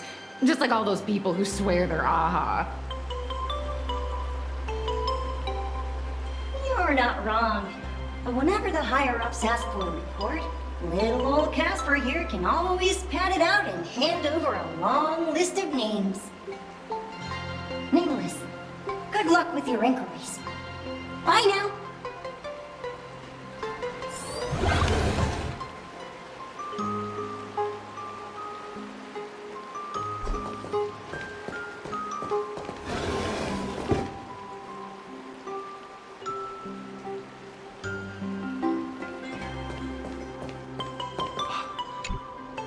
You can see me, and I shall hide no longer.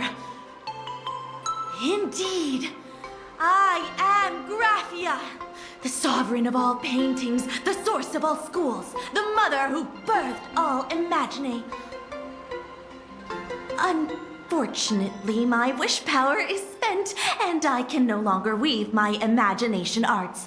But you and I share a fate, with just a few wish bays to aid me. I am Graphia.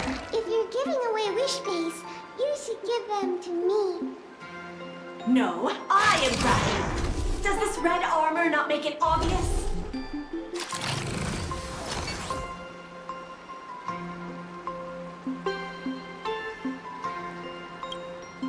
I don't care which. One of you, come help me fight a Lord Ravager. The Lord Ravager? To be honest, we are Graphia, but we're not Graphia.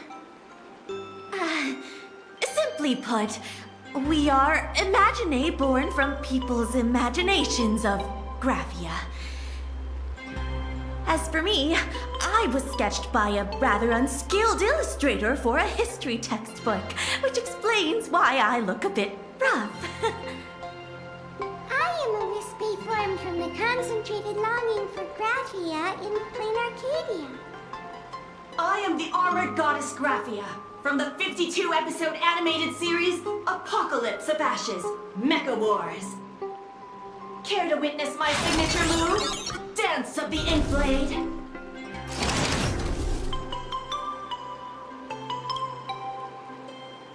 If you're looking for the real Graphia, I'd suggest you give up. I've seen countless Imaginae on the verge of exhausting their wish power, begging the mother of Imagenesis to extend their lives with her paintbrush. Not a single one has ever succeeded. In the end, only those of us making a living off the Graphia brand are left. When it comes down to it, she's nothing more than a legend. Who knows? Maybe the IPC made up some story to boost the hotel's revenue. I mean, the Sinner's age was over 1,000 years ago. Maybe the only thing left is the longing for Graphia. There's one very simple way. She created all Imaginae with her brush. Word has it, she waits at the end of the world in canvas to see off those whose time has come. But every Imaginae who has seen her is, of course, dead. So dying is the only way, huh? These three aren't just fakes. They're also wackadoodles. As I suspected, finding Graphia was never going to be easy. Besides us, there are plenty of ancient Imaginae living here, ones that have long gone extinct elsewhere. Some even claim to be original works by Graphia herself. If you're serious about finding Graphia, you should try asking them. I heard Graphia is still here in this hotel. I spent my whole life doing hard labor in a frozen wasteland.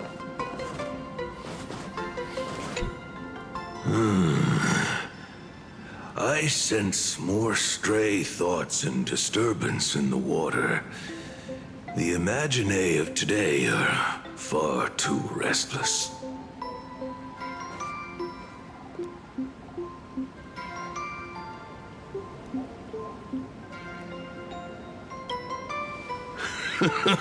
Yes, yes. This old soul is just scraping by with what little talent I have left. The humans here call me Sudscour, a filthy name, but fitting for this frail and wretched form. Are you here at the hot springs to wash away your stray thoughts?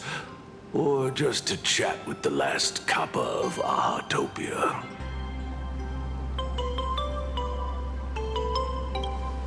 Well, as you see, my kin have either been swallowed by the muddy currents or have fled into the canvas.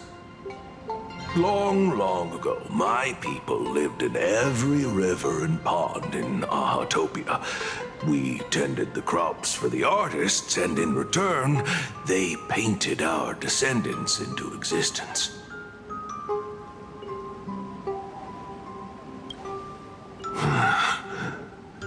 It is hard to leave one's homeland.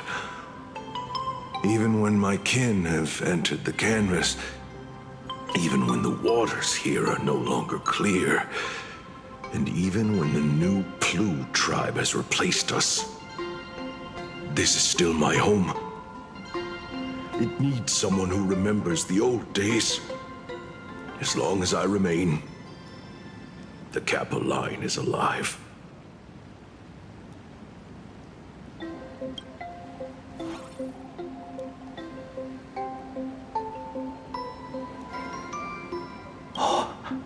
Lady Graphia is the one who guided all Imagine.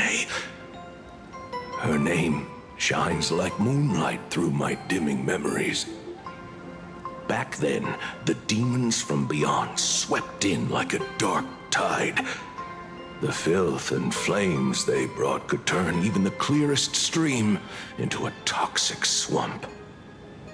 We Kappa were weak and could only shiver at the bottom of the rivers, but it was Lady Graphia who found us.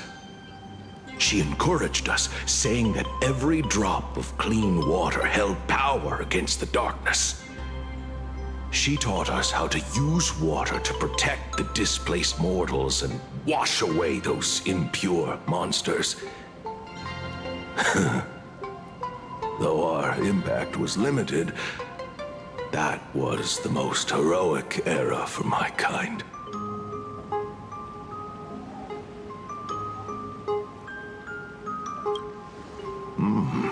Legend says that when she was a painter, she was a woman of radiant beauty. But in my fading memories, on the battlefield, she was a warrior with flowing red hair and pigment-stained armor. Some say she fought like a demon, but to me, her eyes shone brighter than the smoothest river stone. If you seek clues regarding Lady Graphia, you should visit the mountain behind the hotel. There are atonement statues left by Imagine there, filled with their prayers.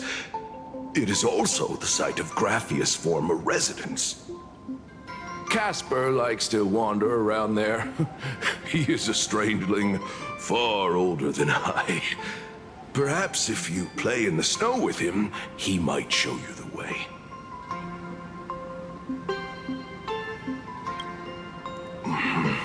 That is all I can tell you. After all, I am just a stubborn old Kappa, trying to keep this one pool of water a little cleaner.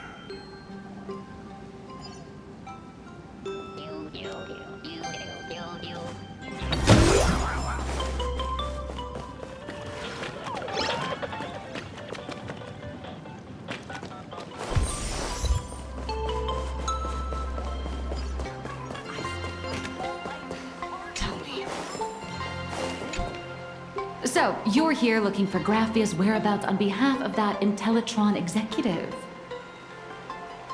I think it's unlikely that the mother of Imogenesis will see her.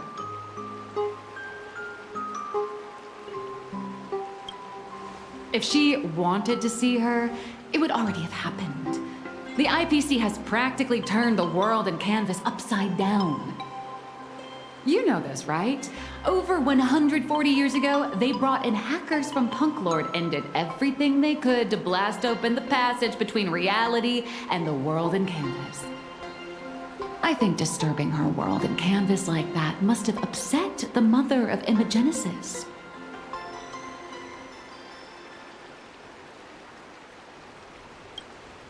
A friend of Graphia's? Just how long has that person been alive? So that friend wanted you to find Graphia, but they didn't tell you how.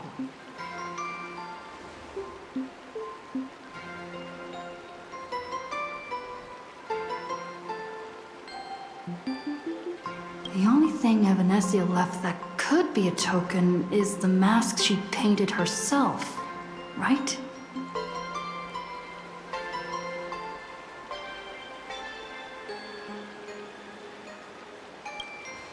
Normally, I'd suggest you play that little snow puffball for info. That good luck with your inquiries line definitely had a subtext. But since you're asking for a bright idea, you must have heard that in a certain corner of the universe, there's a mysterious ritual that can summon historical figures to the present day. The Holy Grail War!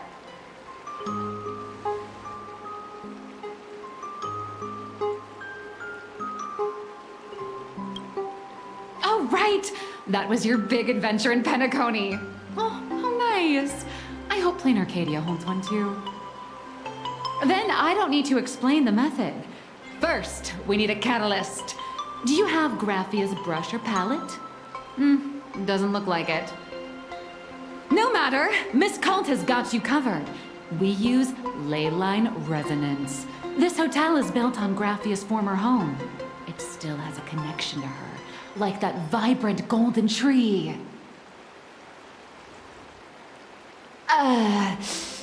Wait, you aren't actually falling for this, are you?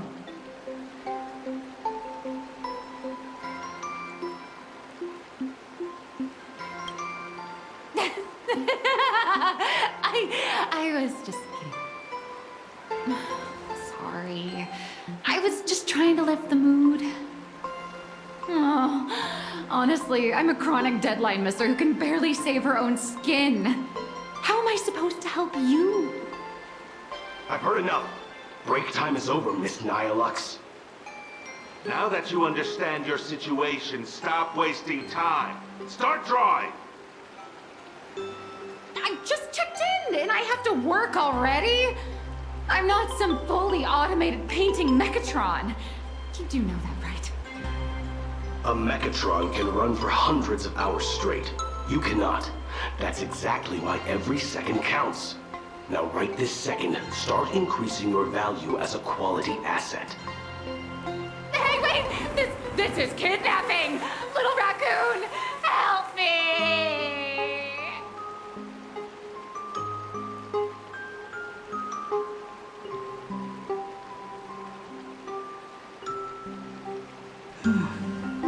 Nihilux has a point. If that Casper guy is a survivor from the Sindarth age, maybe he really does know something. Anyway, I'll start by asking around here. Casper? Are you there? No, I'm not.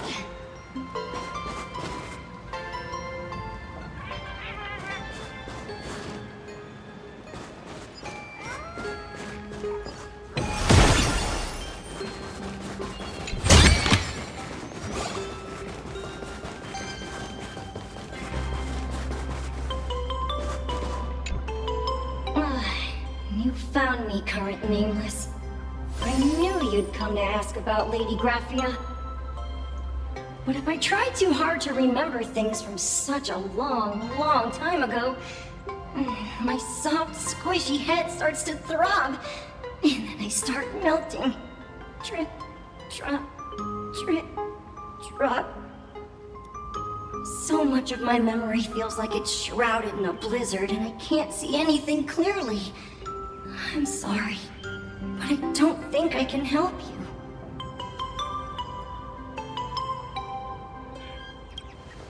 A snowball fight? The game, the name, it feels so familiar. It feels like I had snowball fights every single day a long time ago. Shaping the snow into balls and flinging them at whatever strange intruders came barging in. Well then, come at me, Nameless. I'm a snowball fight veteran. I won't lose.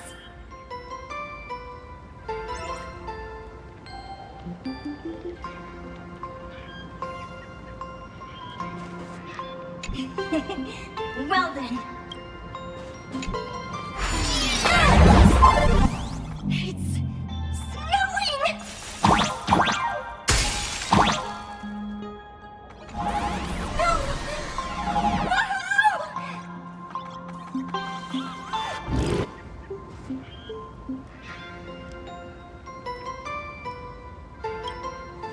Phew. Things from the Sindarth age are still a bit blurry. But I definitely met Lady Graphia. I had snowball fights with her.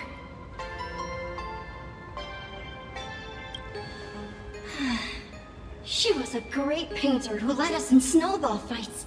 She'd even paint portraits for everyone. Back then, when we wanted to see her, we'd go to her doorstep light the ground lamps, and shout, "Snowball fight!" Then Lady Graphia would poke her head out of the window upstairs, unfurl the scroll, and whoosh! Slide right down into the snow. Then we'd have snowball fights against the Void Rangers together, under the giant moon. If we won, I got to swallow the Void Rangers whole. They were so crispy and tasty.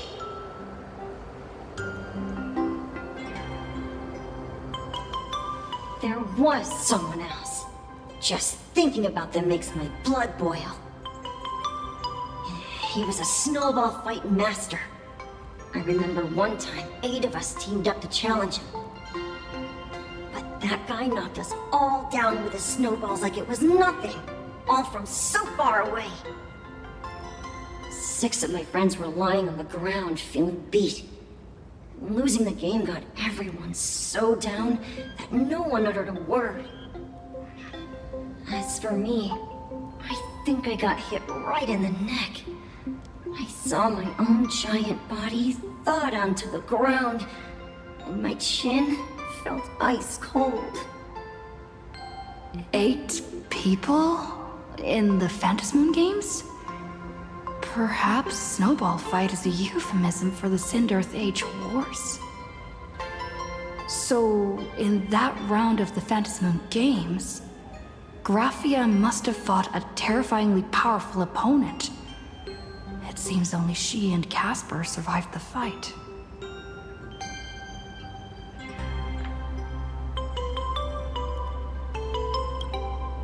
I saw her once. Just once. By then, Ahatopia had already been transported into the canvas.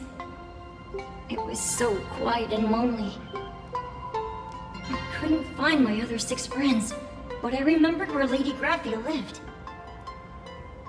So, I went to her front door again, lit the ground lamps, and shouted, "Snowball fight!"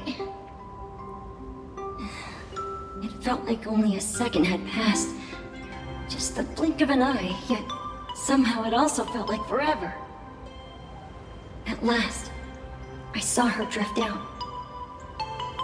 She held me and cried, saying, "I'm sorry, and you've done well," over and over. It was just one lost game. We could have just won it back some other time, but that was the last I saw of her.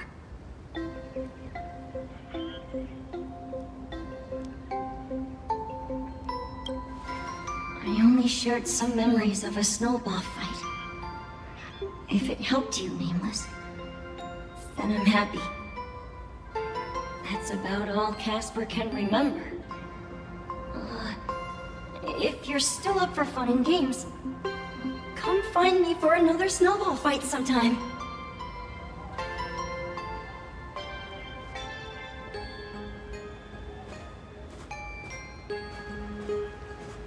So, to summarize, Casper likes to light the ground lamps and call for her near Graphia's old home. Now, where can I find those ground lamps?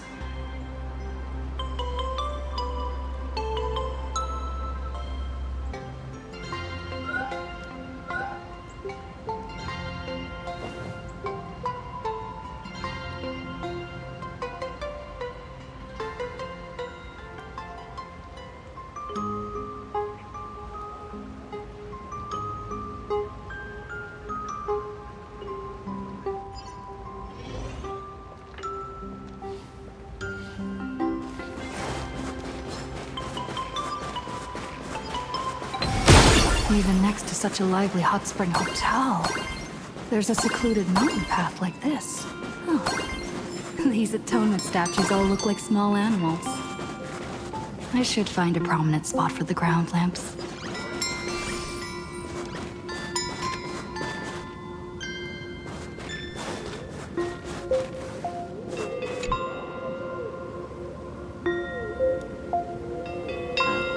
These 2 little lamps, don't look reliable at all. Whatever. It's not like I have any other way.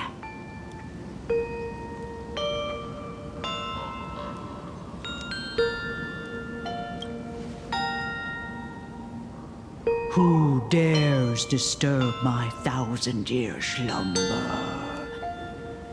Not only will I refuse to grant you 3 wishes, I shall also lock you in my canvas to suffer in my stead!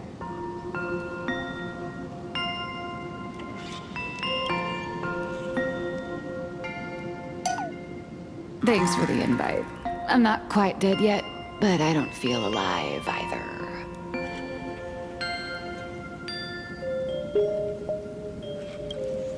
I'm testing the deadline. I snuck out.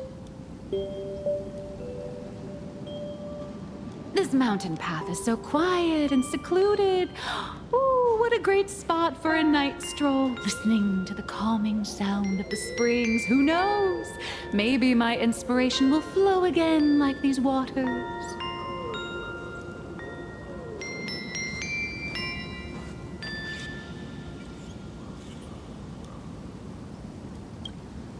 I was hoping to find some inspiration out here. With those 2 goons breathing down my neck, anyone would hit a complete creative block.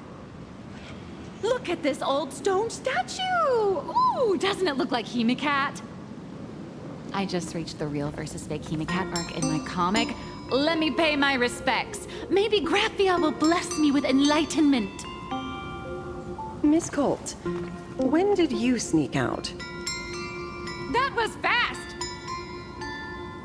I let my guard down for just 1 second, and corporate asset, I mean Miss Colt, escaped. Now that's scary.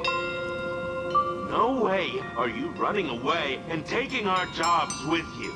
Good thing this kind lady spotted where you were headed. Otherwise, you might have slipped away for real. Let's go. Back to the room to finish your work. Come on, not again! Little raccoon! Help!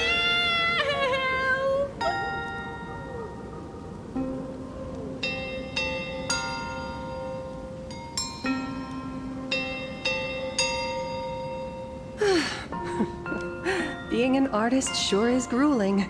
I remember being held in a room and watched by 6 or 7 people, too. I wasn't allowed to leave until I finished painting either.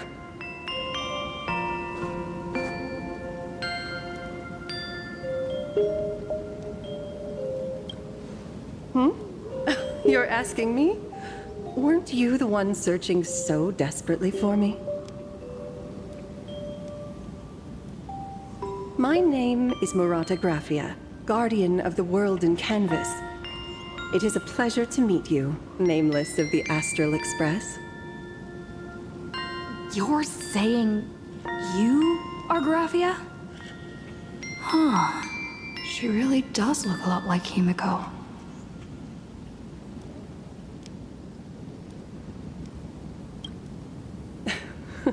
Child, you were the one who lit the ground lamps, were you not? If memory serves, that was the secret signal my old friends used to call for me. I simply answered the call, yet you doubt my identity. How strange. Let me think. I believe I know why you've come to find me.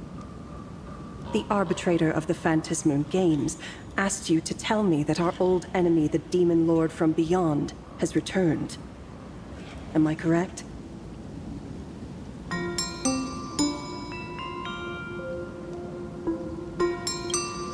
Since Ahatopia's in canvassing, Evanescia and I agreed to guard reality and the world in canvas separately, never to meet again. But over the past 1,000 years, I often hoped we might reunite in some way. Who would have thought, when word of her finally reached me again, there'd be no warm greetings, but instead only an impending crisis? You must have many questions.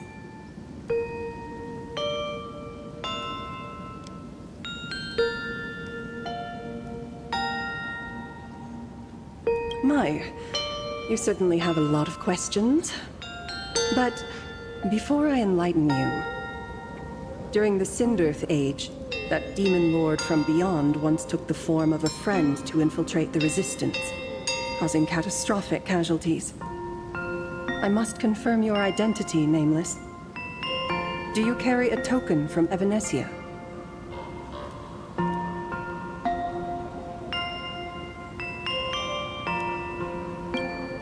She painted a supplicant's mask for you.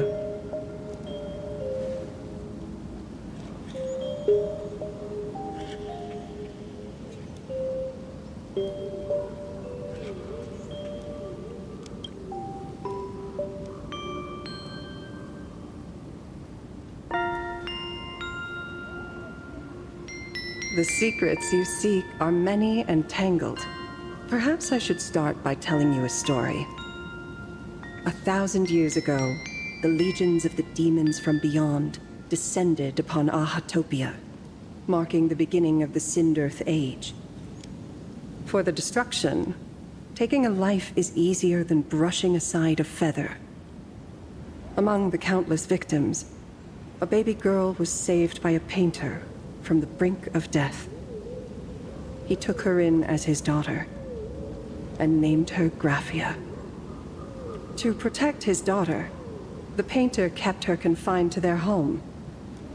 While the fires of disaster swept across the land, Graphia lived in seclusion. Until one day, a falling star streaked across the dark sky, and a deafening roar shattered the silence of the wasteland. Unable to contain her curiosity, the young girl slipped out of the house to follow the sound. And so she saw it. Beneath the cold Phantas moon, a tower of infinity stood on the mountain range at the edge of the horizon. This tower had countless windows and rose section by section, slender and tall. More than an actual tower, it looked like a wounded iron dragon that had fallen to the earth.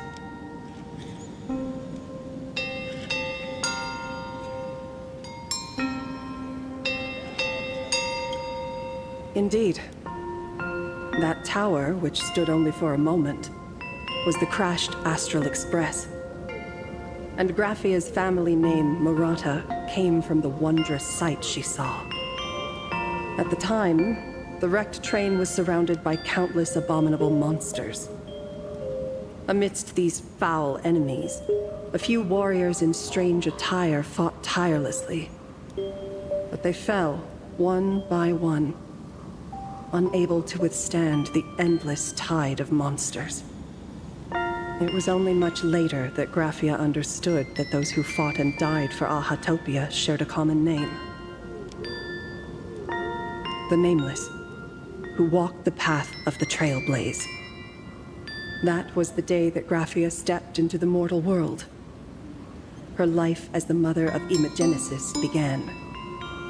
In a long, drawn-out war, fought at a severe disadvantage. She was forced to seek the aid of the Phantas Moon Games, attempting to use the mighty power of an Ionic ritual to lock the terrifying demon lord from beyond within a limited battlefield. This was also the first time in the history of the Phantas Moon Games that the 8 supplicants joined forces to confront a powerful enemy from beyond, the Lord Ravager, Asat Pramad.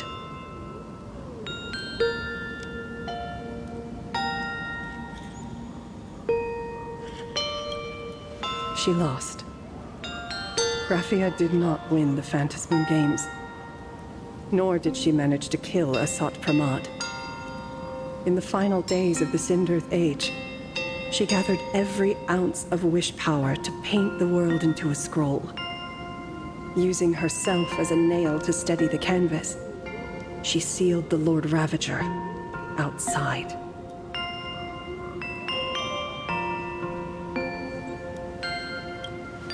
Yes. As long as the scroll still enshrouds reality, he won't be able to lay a finger on the Leviathan's remains buried deep within Ahatopia. The story is over. I have received Evanesia's message. I also have a token I'd like you to give her. Please, let us journey together to the other side.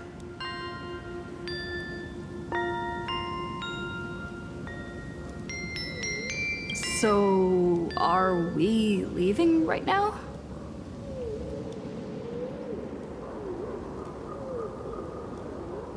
No, there is no need to rush.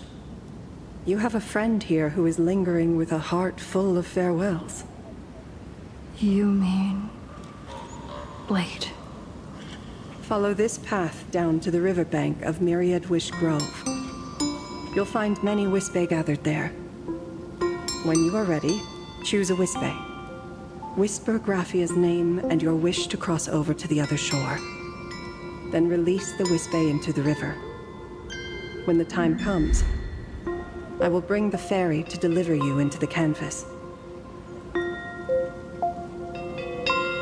Graphia vanished? How elusive. Anyway, I should head to the riverbank of Myriad Wish Grove first.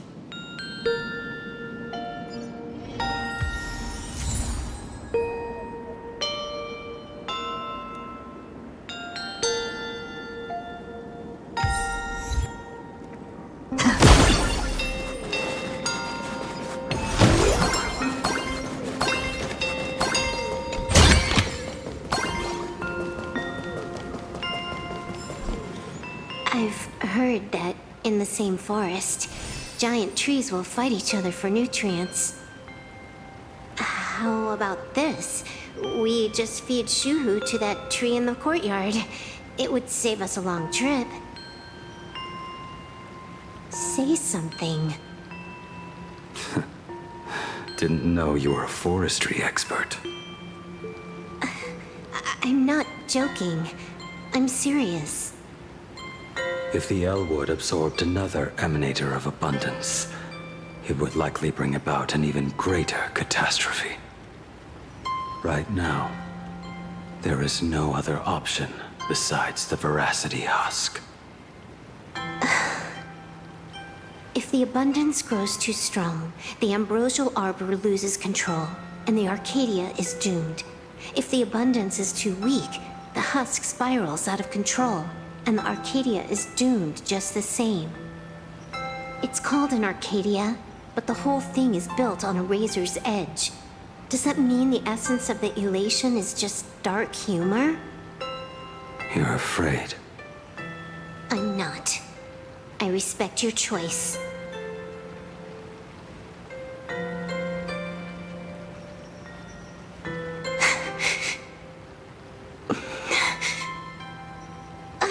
Fine. You're right. I'm afraid. So what?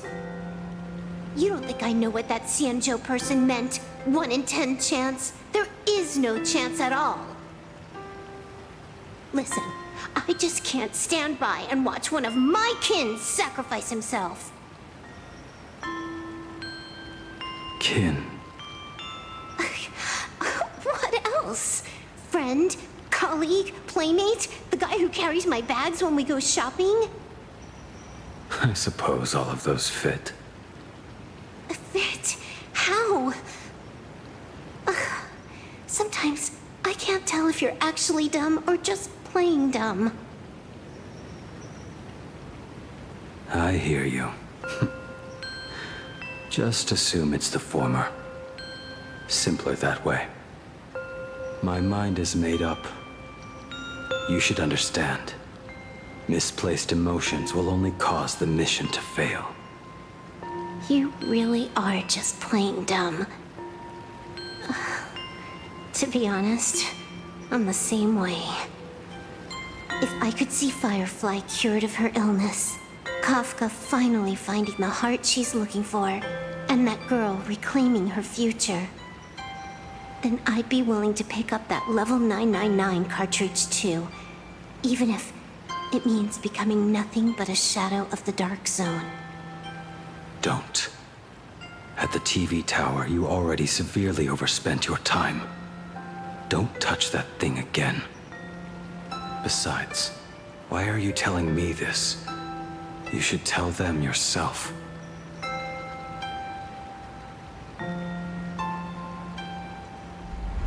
Because just like you, I'm a total, stuck-up softie. Happy now? Feel better? No. Unless you give me a sincere apology and a proper goodbye, we're not settled. Not settled. Is that right? Fair enough. Whether as Ying Xing or as Blade, my journey has reached its end. Before the final verdict, I should say a proper goodbye to my kin. Who's there?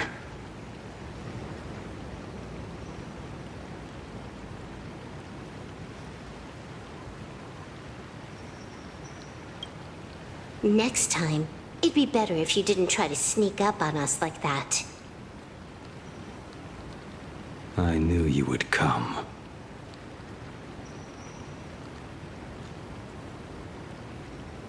I met the legendary Graphia. She told me a way to enter the world in canvas. If we simply chant her name and release a Wispe into the river, she'll come to ferry us.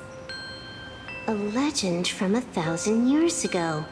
And she's actually still alive? It really makes sense. After all, you two are practically the same age. Knowing that gives me a bit more hope that you can actually make it back. Then let's begin. You are unusually talkative today.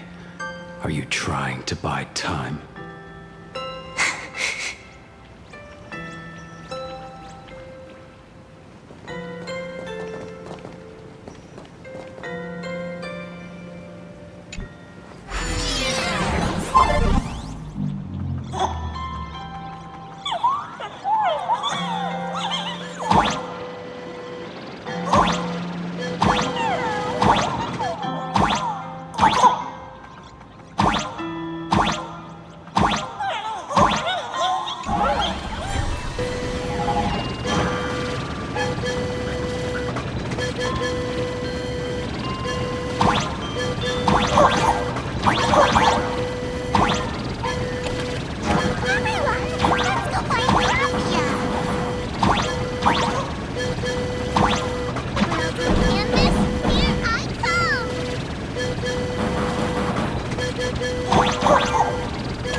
That should do it.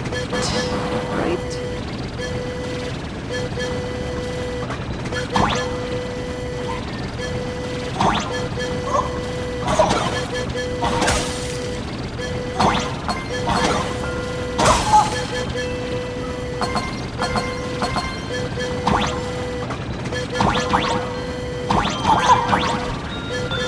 Little one, I choose you.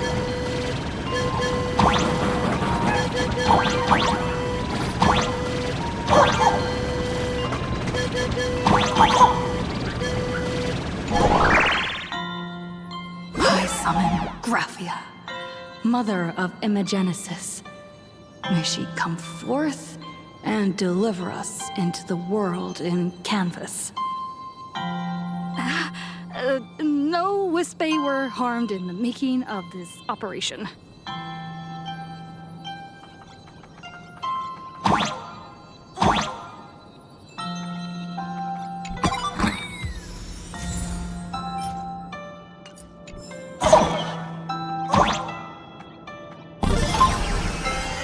Graphia! Graphia! Everyone, into the world in canvas! How odd. This time, the visitors actually know of my existence.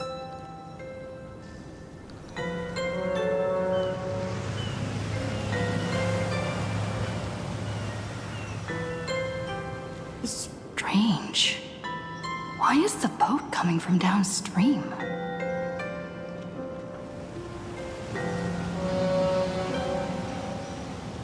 I heard your call, and have come by boat to guide you across. Greetings, travelers who seek to leave the mortal world behind.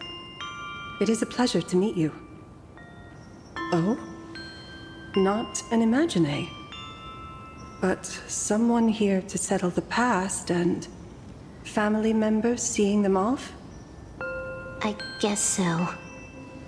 The power of abundance. What a nostalgic scent. There is something terrifying slumbering within you. I've heard that something lies at the end of the world in canvas with the power to suppress it. Will you show us the way? Ah, I see. You are better informed than I thought. I understand. Time is of the essence. Please, step aboard. Thank you. The mountains lie distant. The waters still. And snow settles. A fine moment to bring this weary life to its end. Bring a weary life to its end? To my eyes, the power taking root within you is far from withering away. It's just a matter of time. The journey downstream is long. As is custom, I must collect your past stories as fare. I shall use them to paint the path forward, which will guide us to the other side. My past stories. I am not much of a storyteller. There is no need to weave your thoughts into a complete story. A single memory, a single breath. These too are parts of your past. Only by letting go of the past can you truly set forth with an open heart. Is that not so? Go ahead. Say something. I'm curious too.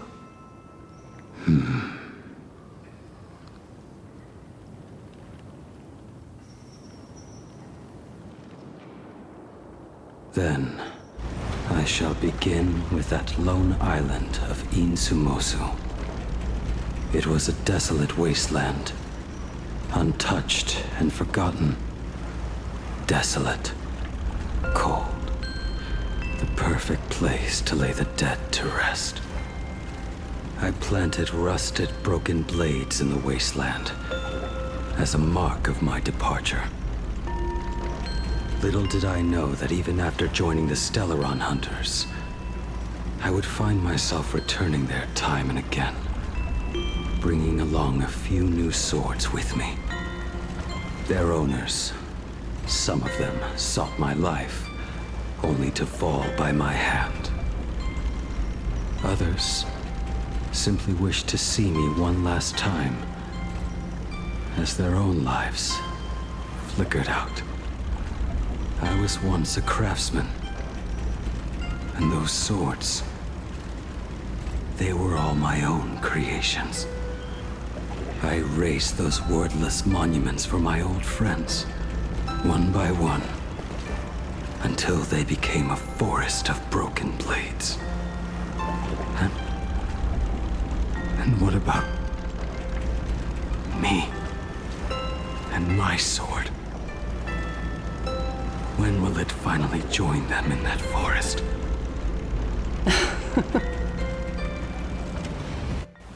I will follow your words with my brush and paint the ideal end.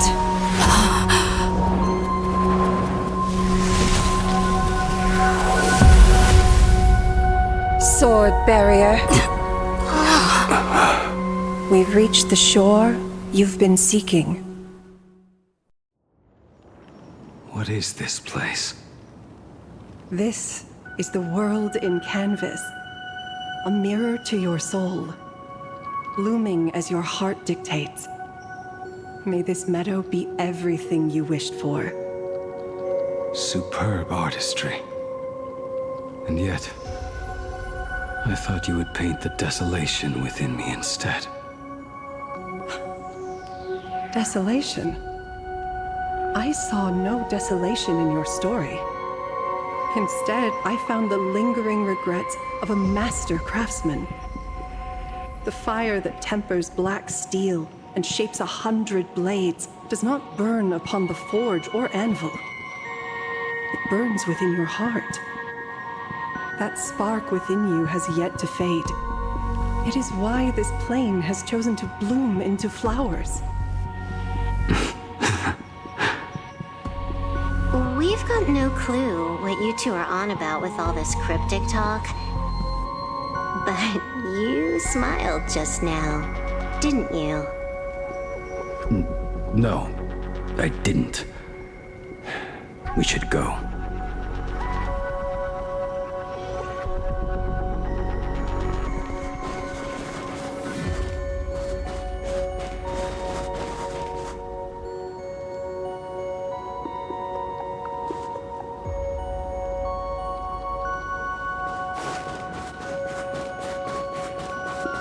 Finally smiled. I'm actually the one who can't even smile. This sucks.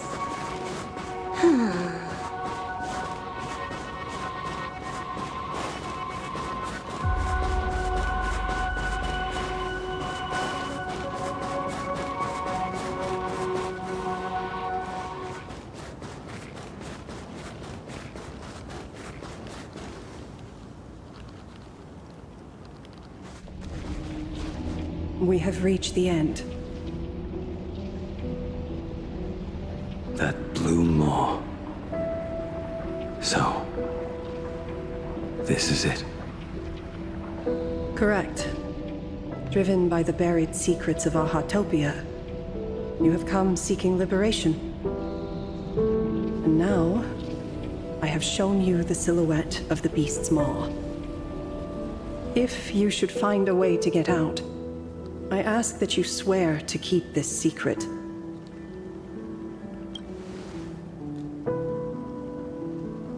I will keep the secret. That blue maw, can it truly consume the abundance?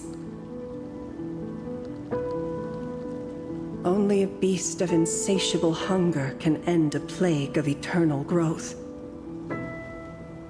I have stood watch in this realm for a millennium, beholding the eternal conflict where the veracity and the abundance remain locked in strife. Oh, undying soul, the fate that awaits within those depths lies far beyond the reach of our conjecture. Perhaps you will vanish into nothingness in a mere heartbeat, or perhaps you will endure a millennium of gnawing, constantly regenerating only to suffer once more, with liberation remaining an elusive dream. Beneath that calm of yours, I can feel an old friend lingering. Agony.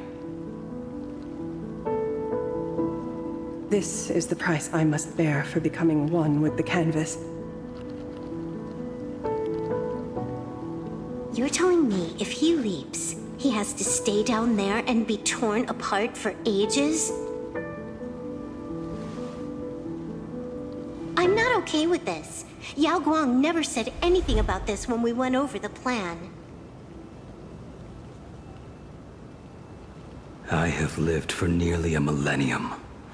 I stopped wishing for a swift end a long time ago. If the Leviathan does not consume me utterly, then I am still alive. And until that moment comes, I will pin Shuhu to the anvil and swing my hammer once, twice, and again, and again.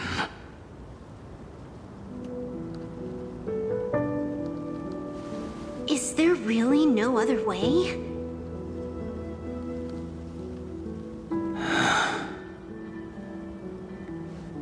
Silverwolf, I was never one for sentiment. I'll only say this. In my past life as a smith, I made it a point to forge something for those friends I found tolerable. But ever since I joined the Stellaron Hunters, Oh, right, I get it. You want me to go back and take apart that box Kafka uses as a footrest, right? you already took it apart? A long time ago. Quite a few treasures in there. A master-crafted blade, a game controller, and a portable reactor. That's the armor core, reforged from the remains of the Glamoth Queen. Oh, and a cat-scratching post. When did you find out about these items? You? You mean we. We all found out. Think you hid it that well? Please, give me a break. We're a pro team, you know.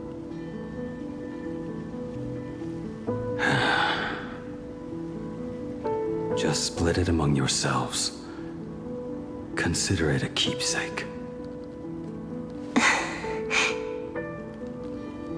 Kafka should be the one saying this, but... You are the most perfect blade the Stellaron Hunters could ever have.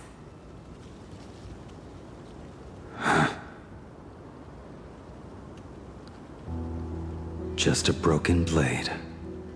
That is all.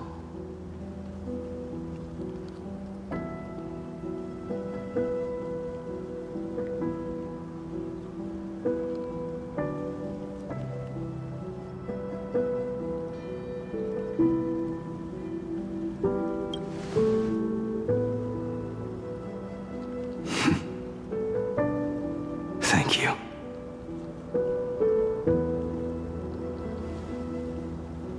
Before you go, you have something to say to her, too, right? To me? Don't take offense.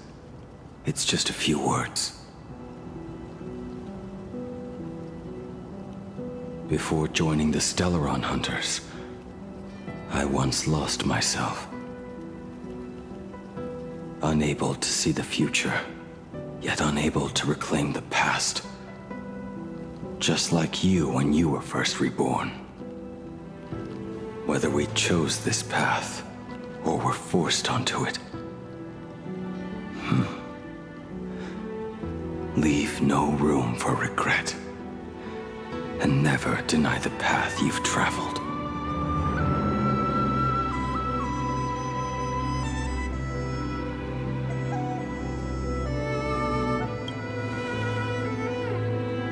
Then, let it be.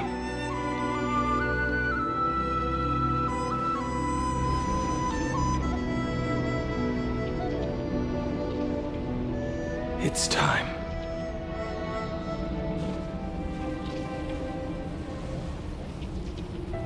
Do you still remember that passphrase?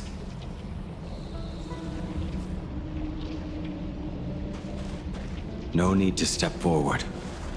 Just recite it in your head. 3 of a kind. 2 pair. Ace. Go.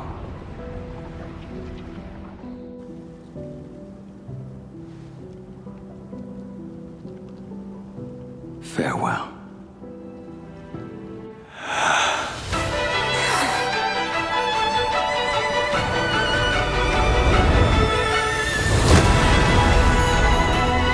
Let everything end, or truly begin.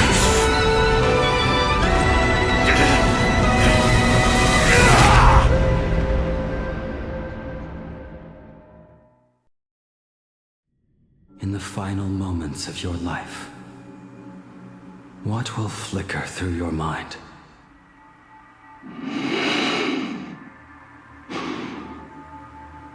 The devouring. Has it begun? How much time has passed?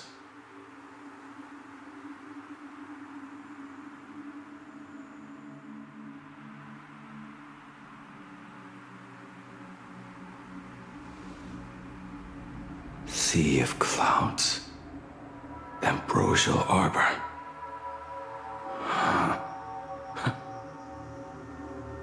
To think that with death so close, this is the scenery my dreams would conjure. My heartbeat. It's barely audible now. Shuhu, are you still alive? Am I still alive? Finally woke up, Yingxing? Master. I am sorry. You have the wrong person. I am not Yingxing. Huh.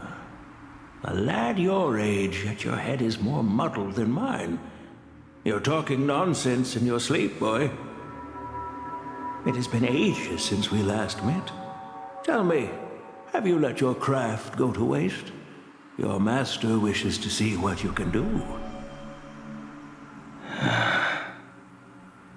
Not a sweet dream of toasts and laughter, nor a nightmare of clashing steel. Instead, it is a dream of returning to the very beginning, to confess my sins before the master who taught me everything. Typical. This is a standard issue sword I forged for the Cloud Knights, back when I first began my training.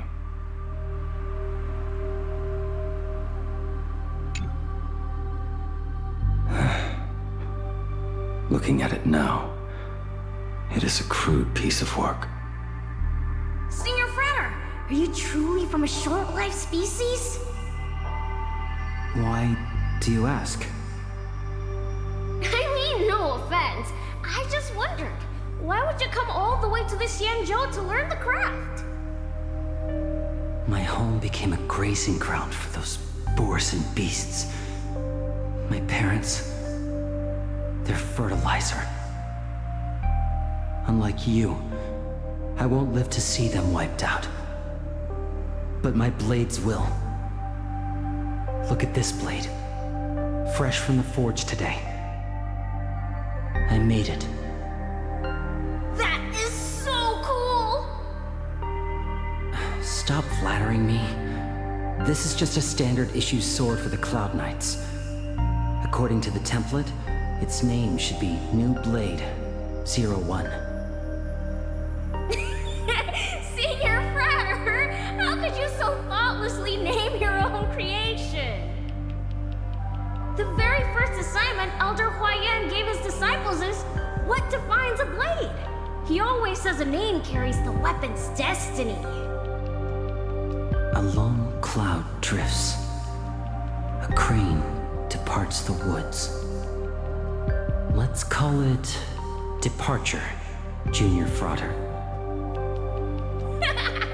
Senior Frater, I thought you'd go with Lone Cloud or Guyun.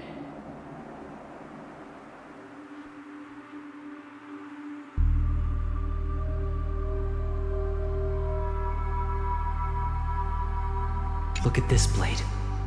Fresh from the forge today. I made it. Looking at it now, it is a crude piece of work.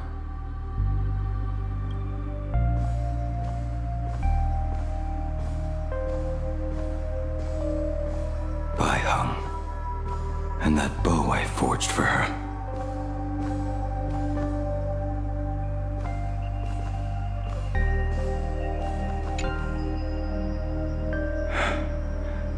In the end, it was I who forged the greatest sin. For me? Thank you. I told you, didn't I? As long as you set your heart on what you love, nothing can stop you. Hey, did you give this bow a name? I named this bow Lure after a mythical steed from the primeval Imperium.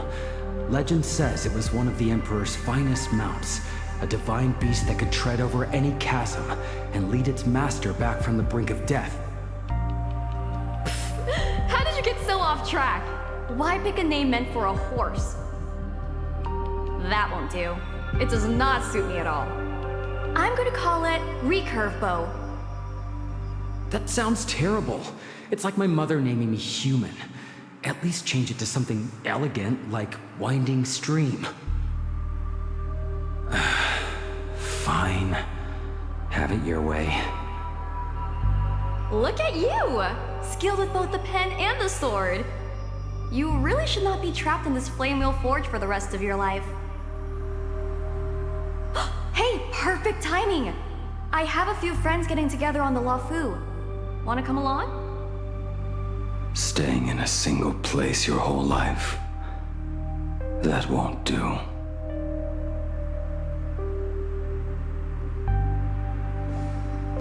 I forged this so you can use it to protect yourself. In the end, it was I who forged the greatest sin.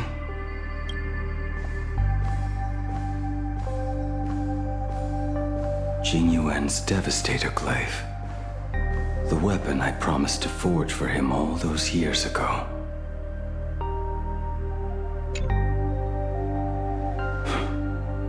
Old friends have drifted across the stars, but he remains. A genius. I suppose Master Jing Li's swordplay should be no trouble for you then. You little rascal. Do not try to act like my senior just yet. I am from a short-life species. Xianzhou's swordplay takes hundreds, even thousands of years to master. I simply do not have the time. I heard your bold claim. I'd rather leave this world in a blaze than live until the end of time. It seems you think little of us Xianzhou people, then? My, the future sword champion has sharp ears. It was just drunken rambling. Don't take it to heart. It would be a waste to throw my skills away on the battlefield. You go to the front, and I will forge the divine weapons for you. It is a promise. All right, deal. Then I want a Devastator Glaive, 4 meters long, decorated with green silk, and you should engrave the blade with cloud patterns. Or maybe lightning. Wait until you have grown a bit taller. Then it is settled. When the time comes, you shall arm each of us with a weapon of our own. Let us face the fires of war in your place, and handle all that tedious business on your behalf. Come, friends, drink up. We 5 come from all walks of life, but here and now, we are one. Together, we shall bring glory to the Xianzhou, and peace to all who dwell beneath the stars. By the rainbow and the 10 lords, if I betray our bond, let all of existence hunt me down.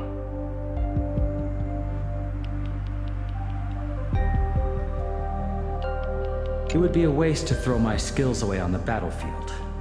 You go to the front, and I will forge the divine weapons for you. It is a promise.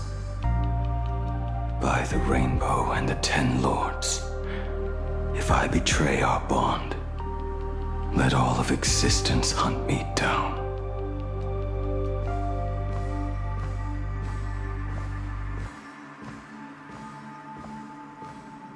The prosthetic arm and sword staff from Mr. La Mancha were works created by my master and me.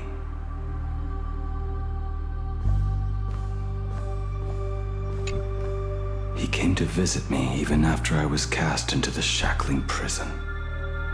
Yingqing.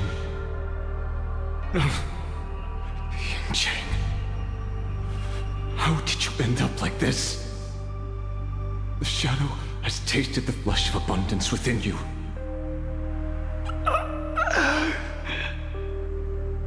You cannot even speak anymore.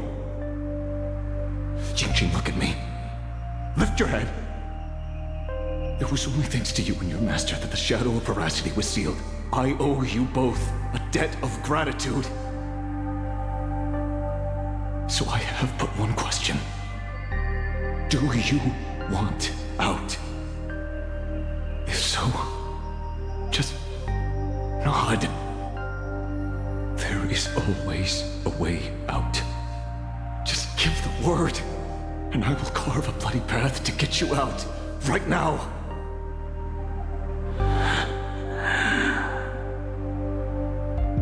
There is no need. I must atone for my sins. Perhaps if I had taken you away from Flamewheel Forge back then, your fate would have been entirely different. I respect your choice, just as I did all those years ago. Pity. So much in this world does not go as we wish.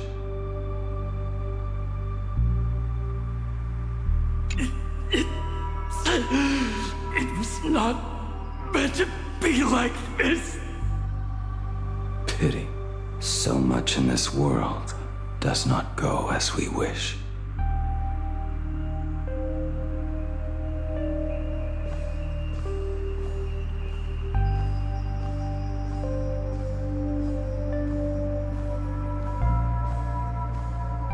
This is not my work.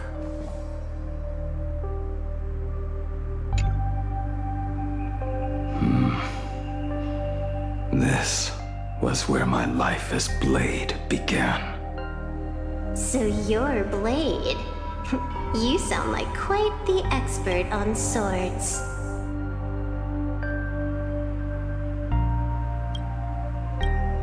Oh, good timing. What do you make of the sword she's carrying? The blade itself is fine, but the technique is wrong. Swordsmanship is no song and dance. Power starts at the feet. Only when the eyes and mind follow through will the strike land. My, oh my, Bladey.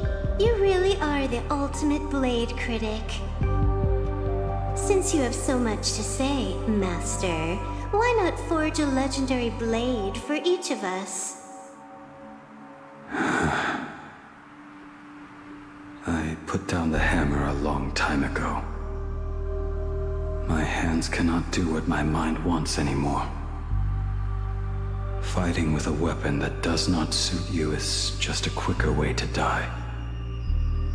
From now on, if a sword is needed, let it be mine. This shell of mine is the only blade there is.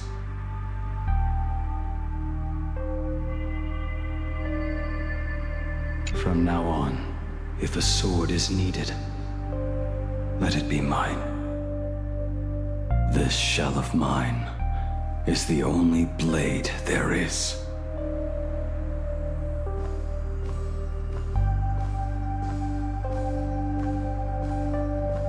A weapon given by Ying Xing to an old friend.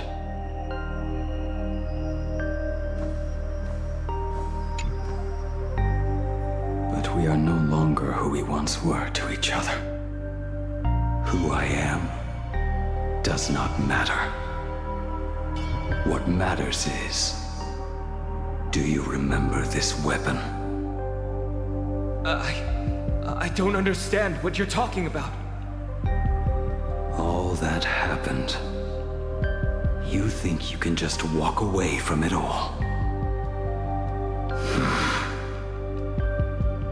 You would do well to keep Cloudpiercer by your side. Or, next time we meet, I will be the end of you. What a pity. In the end, we still cast our weapons aside. All that happened. You think you can just walk away from it all? What a pity. In the end, we still cast our weapons aside.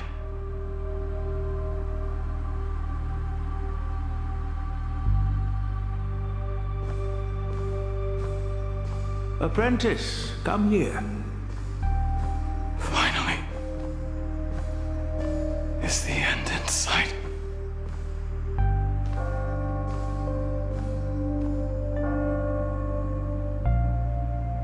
I am here, Master.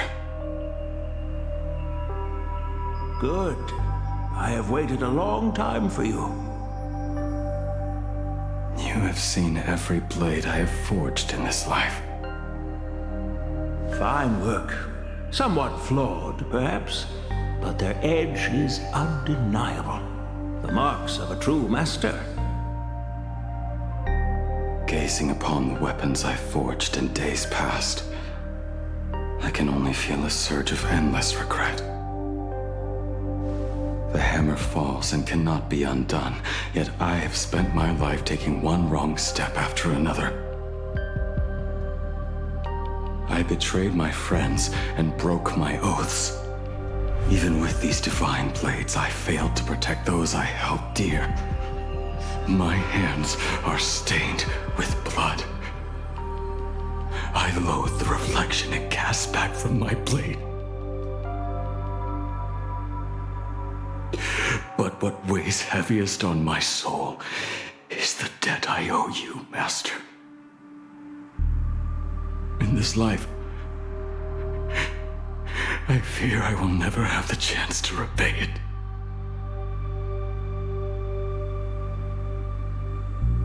Let it all out. You feel a bit lighter now, don't you? But isn't there one last piece you've yet to show me?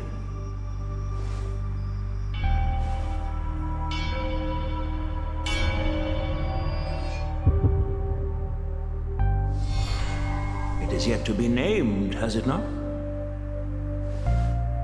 That is a mere scrap from the forging of Shard Sword. I hid it away, fearing it would bring shame upon our school. Master, how did you... Can a mere boy keep secrets from his master? I entrusted General Yao Guang to bring it to you. Since the day you left, I have kept this blade hung in the hall, gazing upon it daily. That raw, youthful spirit within it, it burns to the touch. It is the same light that shone in your eyes the day you bowed to me. It is the keen edge of a craftsman. I am but rusted scrap now. My light has long since faded. This is where I belong. Buried.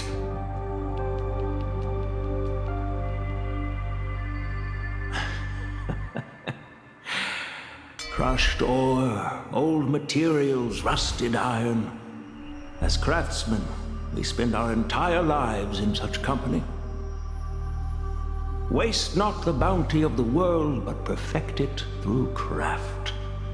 To take what is useless, to take every failed scrap and forge it anew. Isn't that our very mission as craftsmen? Even for a life that has reached its end. A life built on nothing but mistakes. As it is with the work of a craftsman, so it must be with the life of a craftsman. Do you still remember the question I once asked you? What defines a blade?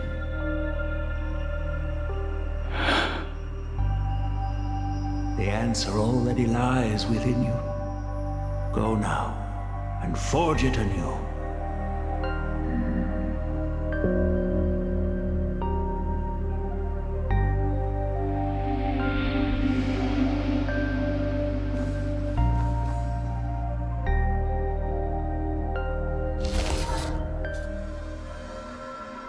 Forge it anew. Interesting. Now I wish more than anything that I could just live a bit longer. Ying-Chi himself said that back when he was nearing his end. Shu-Hu. You fought me all this time and leapt into the Leviathan's maw. Nothing more than a bit to drag me down with you. A pity, truly. For so long as a single soul in this vast world prays for abundance, I shall return to bestow my grace. And now, I have come in answer to your prayer. Within the Leviathan's maw, I shall grant you 1,000 years of agony, as your flesh will be remade, only to be devoured again and again. You shall find no release. Is this not exactly what you call forge it anew? Poor child. You and the Sinjo citizens are always so short-sighted. Trapped in this waking dream called life, you cling to what is gone and tremble at the thought of being forgotten. Yet when I come to carve through your flesh and awaken your minds, you spurn my beautiful gift. You were once a master craftsman. You should know best about the beauty of shaping. I can grant you the power of reshaping life and death, bringing those you loved and lost back to life. Let your friends return to this world again and again, giving you the chance to right every single wrong. Righting wrongs. You mean by carving out more walking husks like me? Things that crave an end they can never reach? That is but a fleeting pang, a necessary tempering on the path to eternity. If you persist in spurning this gift, this maw shall become your prison for all time. Your body will churn for millennia, caught between being digested and reborn. Every inch of your flesh will remember the agony of being ground to pulp, until your very will dissolves into nothing, leaving only a hollow husk that can cry out my name. Are you done talking? Do you truly believe that I am the only prisoner here, Shu-Hu? You are the one bound most tightly by your chains. For so long as a single soul in this vast world prays for abundance, I shall return to bestow my grace.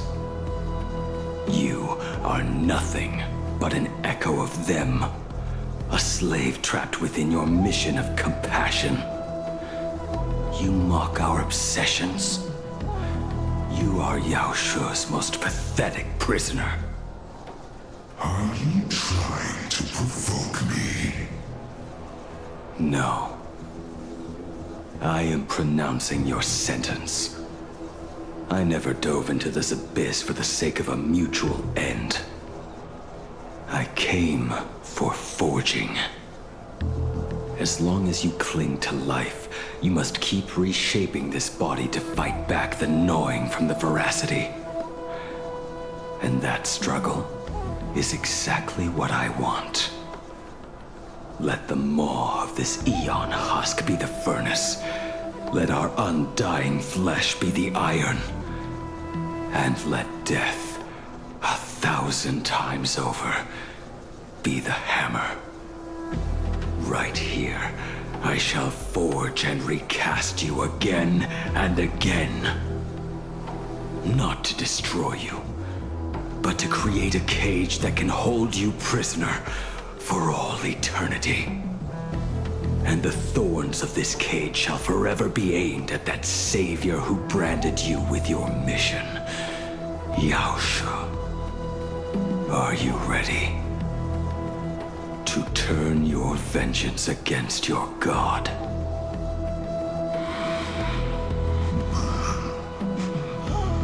I see now. So, this is how you forge it anew. Very well. Let us see how this duel between the condemned unfolds. This forging within the furnace. In the end, which of us shall forge the other into a blade?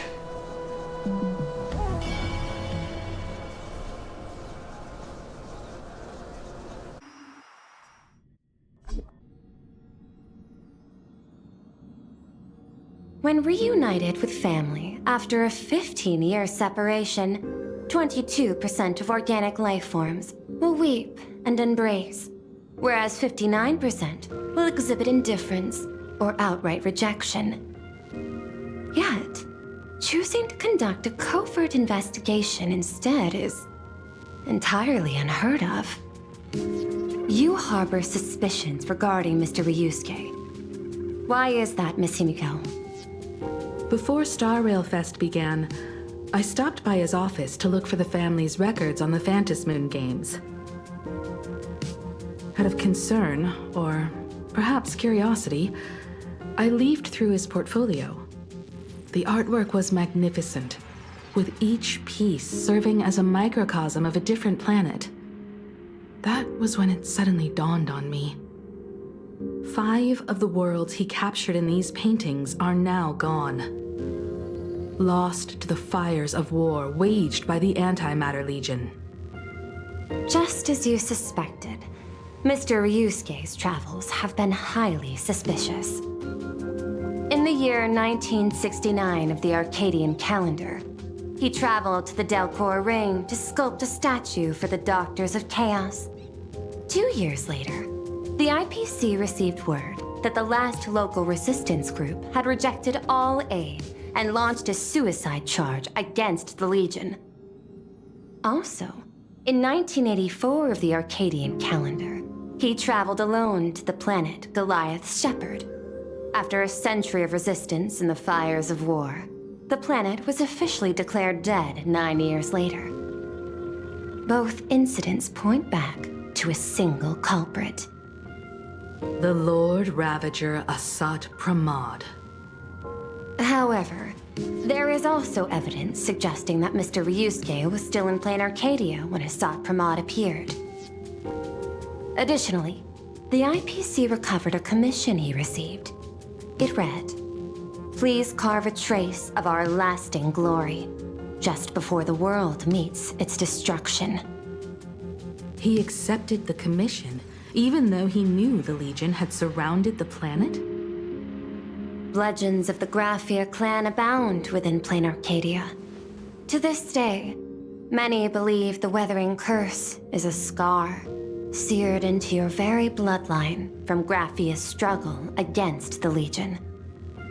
Conjecture. Mr. Ryusuke was tracking the demon from beyond.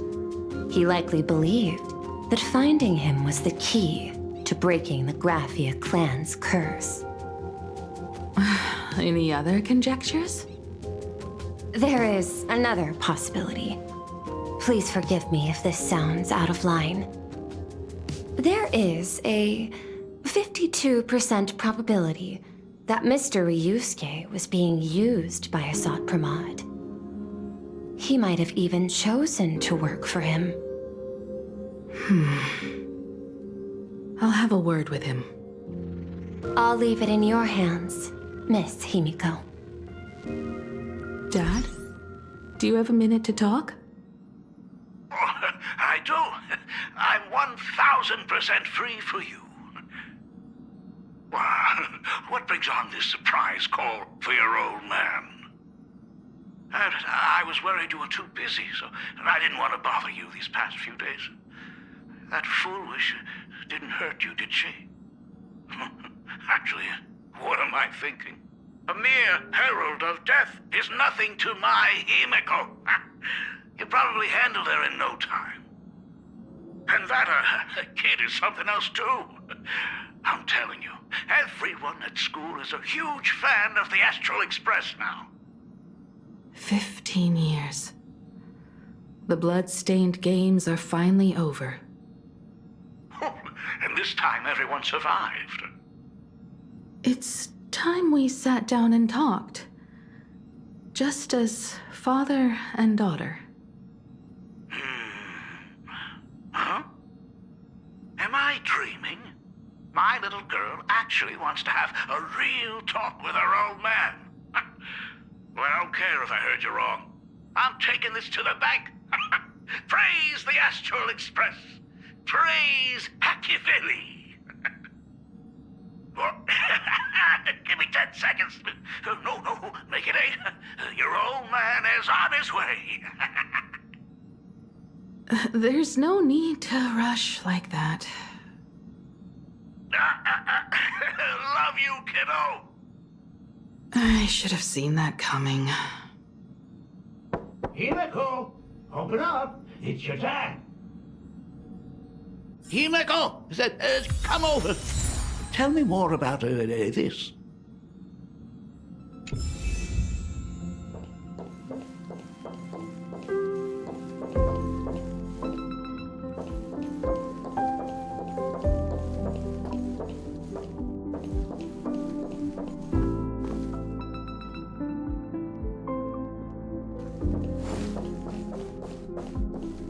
Himiko, come over. I want to know more.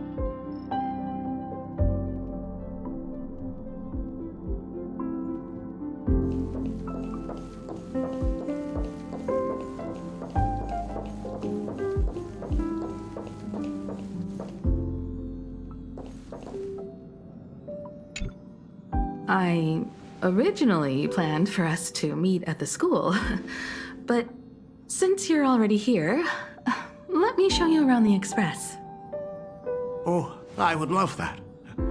I was in such a rush last time. I really want to get a good look at the place where you spent the last 15 years. Who could have imagined it? The thing that connects this nearly infinite universe is not some distant godlike sheephead, but a single express. I have met many artists who dreamed of boarding the Express just to get a closer look at the legacy of trailblazing. So I am curious, how will the great artist Ryusuke evaluate it?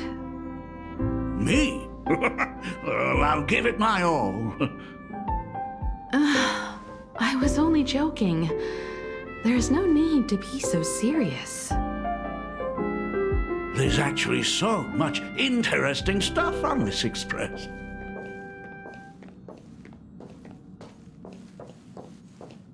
This table is kind of different from the others, isn't it? I mean, they all look alike, but this one doesn't seem authentic. A lot of old furniture was destroyed when the Express crashed. Pom-Pom and I spent quite some time picking the right replacements. Ah, out with the old, in with the new, huh? Well, the Express has been running for years, so it's only natural to have to patch things up every now and then. You must have had a hard time keeping it running. It's not that hard. I'm used to it.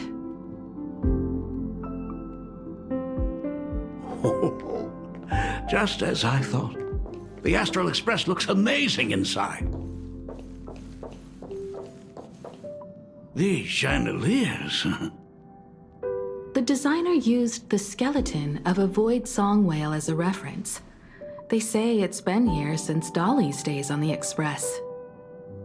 It catches the eye of many people who board. But the light seems a bit dim in here, doesn't it? It's always been this way.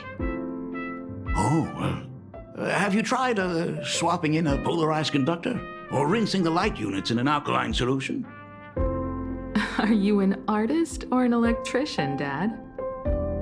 I am just speaking from experience. Don't forget, your dad was once the one who set up all the lighting in those classrooms. Is it there? Oh, let me see. It's bigger on the inside. The phonograph also has music from all sorts of worlds, just like the versions I've heard before.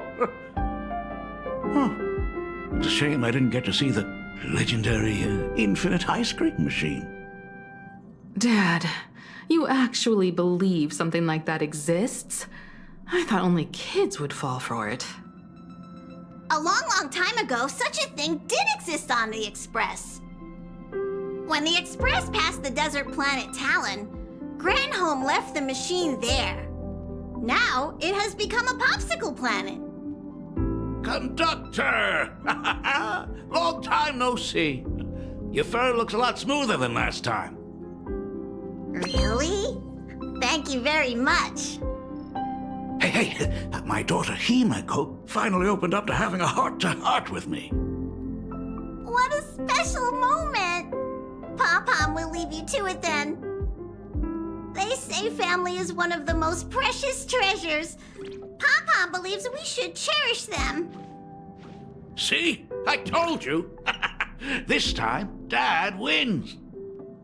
Oh, Himeko, you may be a fully capable navigator now, but sometimes experience still beats youth.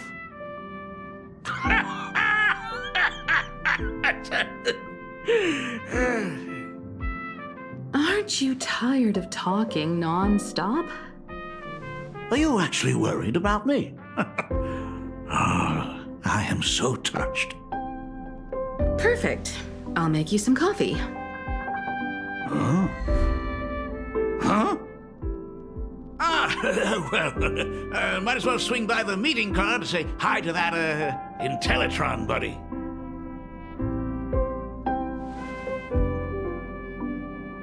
Pom-Pom finds Himeko's father very easygoing. Himeko, come on. Let's walk together. They say family is one of the most precious treasures.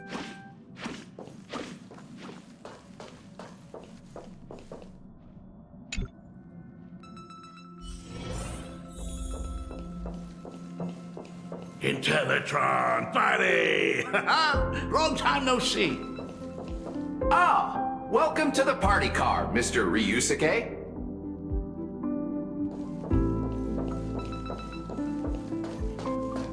Rumor has it that the drinks in the World's End Tavern are all brewed from jokes. Since we are in Planarcadia, any single joke before a drink would be second to none. Since there is only a single joke, it is quite literally second to none. Mr. Ryusuke, the tension detected in your micro-expressions has increased by 33% since our last encounter. Oh, nonsense. Himeko is brewing up a cup of coffee just for me. Is there anything in the world more wonderful than that?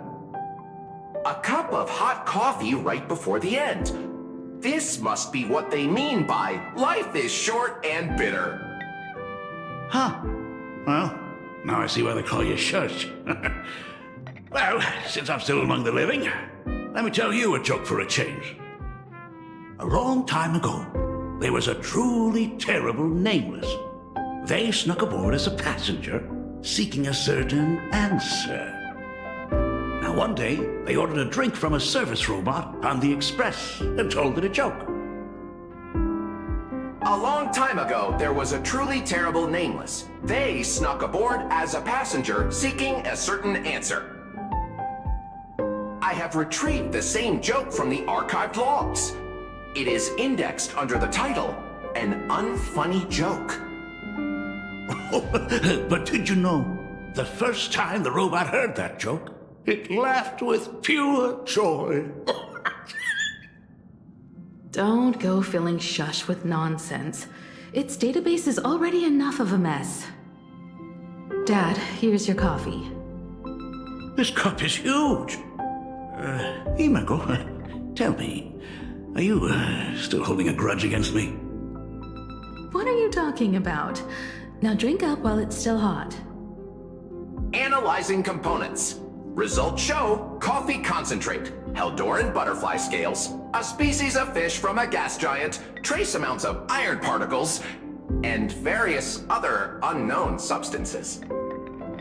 Mr. Shars, you must be exhausted after telling all those cool jokes. How about a nice hot cup of coffee to warm you up, huh? My inspiration circuit is vibrating. My radar indicates that the conductor requires my immediate assistance. Good luck, Mr. Ryusuke.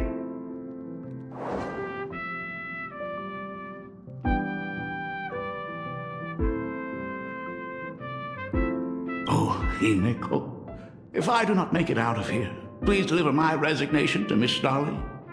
Tell her I will not be coming in tomorrow, which is really no different from any other day.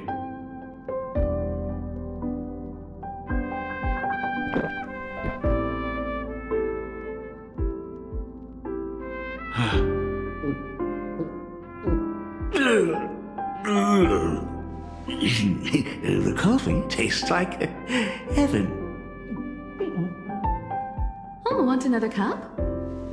Himeko, Miss Dahlia told me that back when you were a school assistant, you used to bring a massive pot of coffee for everyone every single day. They still talk about it to this day. It would be selfish of me to keep this all for myself. I simply must bring some back for the other teachers to sample. I am afraid it will be long cold by the time you get it to them. But as you said, it is time for us to head to the school. We must return to the source of all these tragedies and put an end to the blood-stained games. Are you truly ready to say your goodbyes? We can stay a little longer if you like. We still have plenty of time. We should go now. I have been ready for 15 years. It has been 15 years. Those ghosts have been repeating their final day over and over, trapped inside the classroom you imaginated. Even if they are merely shadows of the past, they deserve to be set free. Oh, you're right. Let us use one final goodbye to close the chapter on the Herald of Death incident.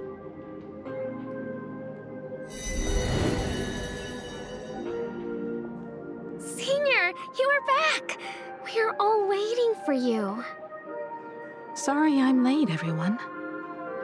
It's okay. Thank you so much for coming. Himeko, we don't have enough time for the lobby. Could you please use your amazing imagenesis skills to decorate the stage for us? I am begging you. Mia, stop bothering Himeko all the time. If you and the others hadn't slacked off on the rooftop, we wouldn't be in this mess right now. But the school anniversary is tomorrow. If I do not get this done, Ms. Dolly is going to skin me alive. You should start by tidying up those ribbons. Once we are finished with the classroom, we will all come and give you a hand. Hey, You always boss me around. Wait, did you hear that? It's him. He's back again. Everyone, hide! Don't let them find us! Run, Senior! The Herald of Death is back! Don't be afraid, Belle. I'm here.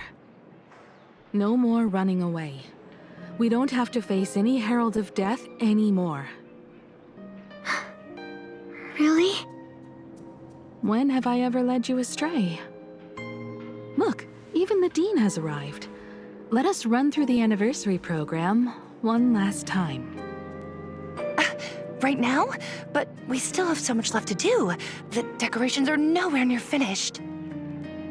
Oh, it is all right. We have plenty of time. This sunset will linger for a very long while. Just long enough for us to finish our celebration. I hereby declare that the Graphia Academy anniversary and the graduation ceremony of 1984 has officially begun. Since the other grades are not with us today, we shall keep the proceedings simple. According to our school motto, every student must truly understand their purpose before they depart from these grounds.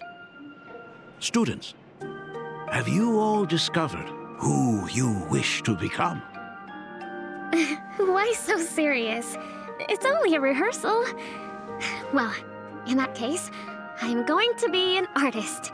And not just any artist. I will be even better than you, Senior. I plan to study at the Intelligentsia Guild. I want to learn how to create even more interesting imaginae. I want to study cinematography and become a director. I want to capture every single moment of happiness in the Arcadia. I hope that in 10 or even 20 years, you will all still hold these dreams close to your hearts. And now, please welcome our distinguished graduate representative, Himeko, to the stage to offer her final blessing to the graduating class.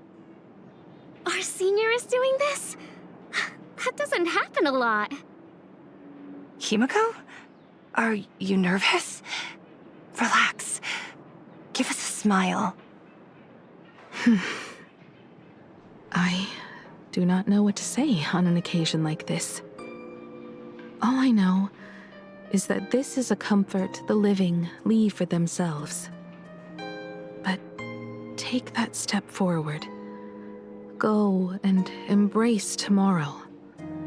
Become someone that the person you are today would be proud of. Congratulations to the class of 1984. Senior, don't miss us too much. Himeko, see you around. Himeko, what's with the sad face? It's not like we'll never see each other again. Farewell. Belle, Full Wish, Mia. Safe travels, everyone. 15 years. The blood-stained games that altered the course of so many lives have finally come to an end. If only I had not lost myself in my own grief. If only I had looked after that child properly. Perhaps everything would have been different. It was not only the herald of death that pushed her towards that abyss. Full Wish said that it took Planarcadia 15 whole years to kill her. Will this world ever get better, Dad? I don't know, but I'm willing to believe in it. Dad, all these years, just what have you been doing? Is that concern I hear in your voice? If you say so. After the blood-stained games, I traveled to many different worlds. Every time I set foot on a new planet, my thoughts always returned to you. Until one day, I happened to see news about the Astral Express. The person on that screen was so different from the daughter in my memories. I was afraid, to be sure. I did not want to disturb the life you had found. As long as I never saw you in person, I could keep telling myself that lie. My daughter had fulfilled her dreams to soar among the stars. Von Walk?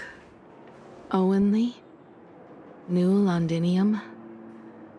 Step by step, I made my way into the very bedtime stories you used to tell me. Were they beautiful? In this vast universe, nothing holds more beauty than the lands en route, yet to be reached. You may have been a poor excuse for a father, but even so, thank you for setting me on this trailblazing path. Same here. Thank you for fighting so hard to be here alive. It's still early, huh? Let's have a walk around the campus. I have something very important to tell you. But it can wait. Something very important? No. Give me just a moment to gather my thoughts.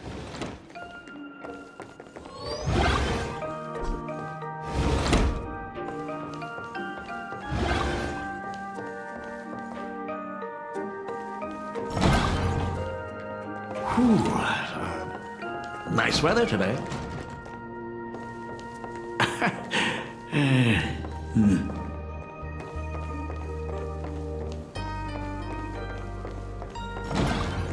Let's go downstairs. Oh my god, it's her!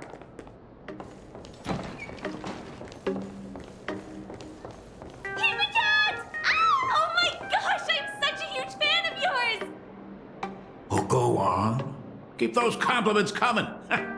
I could listen to this all day. Goodness, they are not talking about you.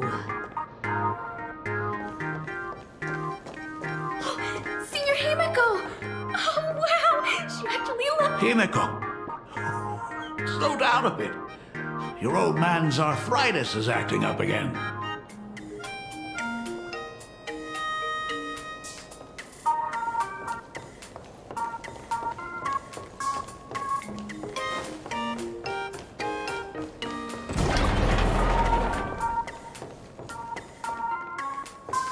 Himeko, slow down.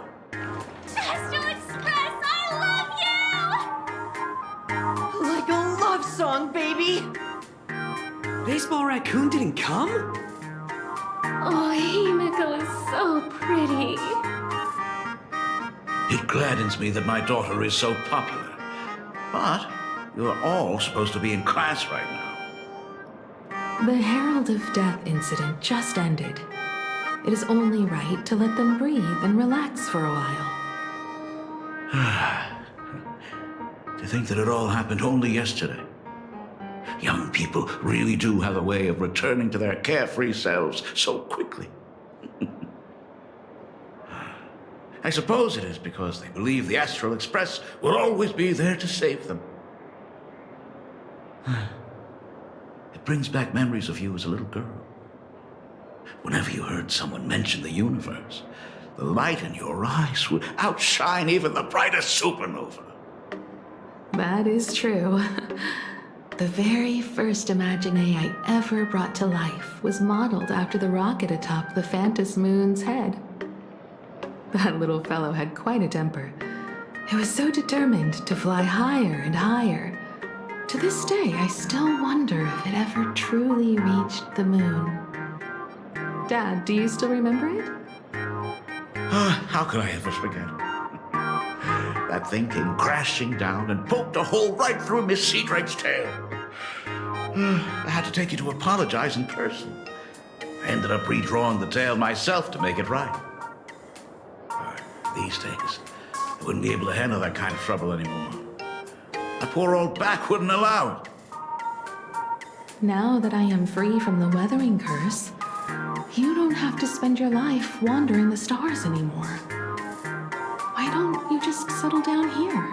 I just can't face the thought of coming back to nothing but an empty home again. Don't worry. I'm not going anywhere.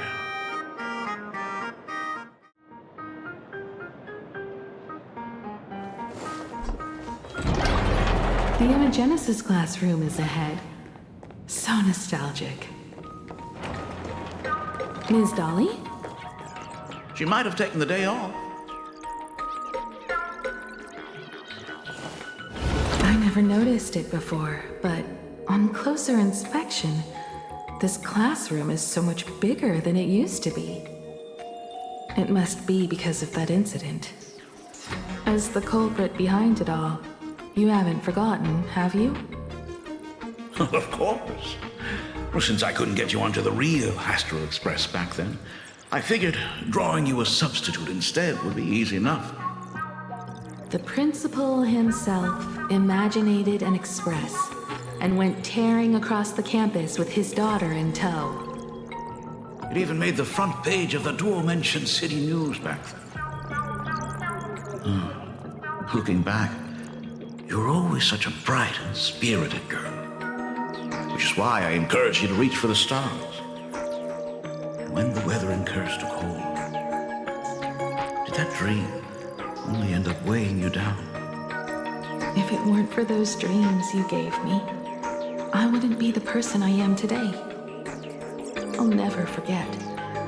Whenever the weathering curse flared up, he would always sit by my bedside and hold my hand, telling me the stories of Sir Camor. That was always your favorite. Whenever your fever refused to break, you would cling to my sleeve and just wouldn't let go. So, I would start from the moment Sir Camor invented the diving device and go all the way to the second voyage of the interstellar explorers. Like clockwork, right about then, you would close your eyes and drift off to sleep. Yeah, that was the first story you ever told me.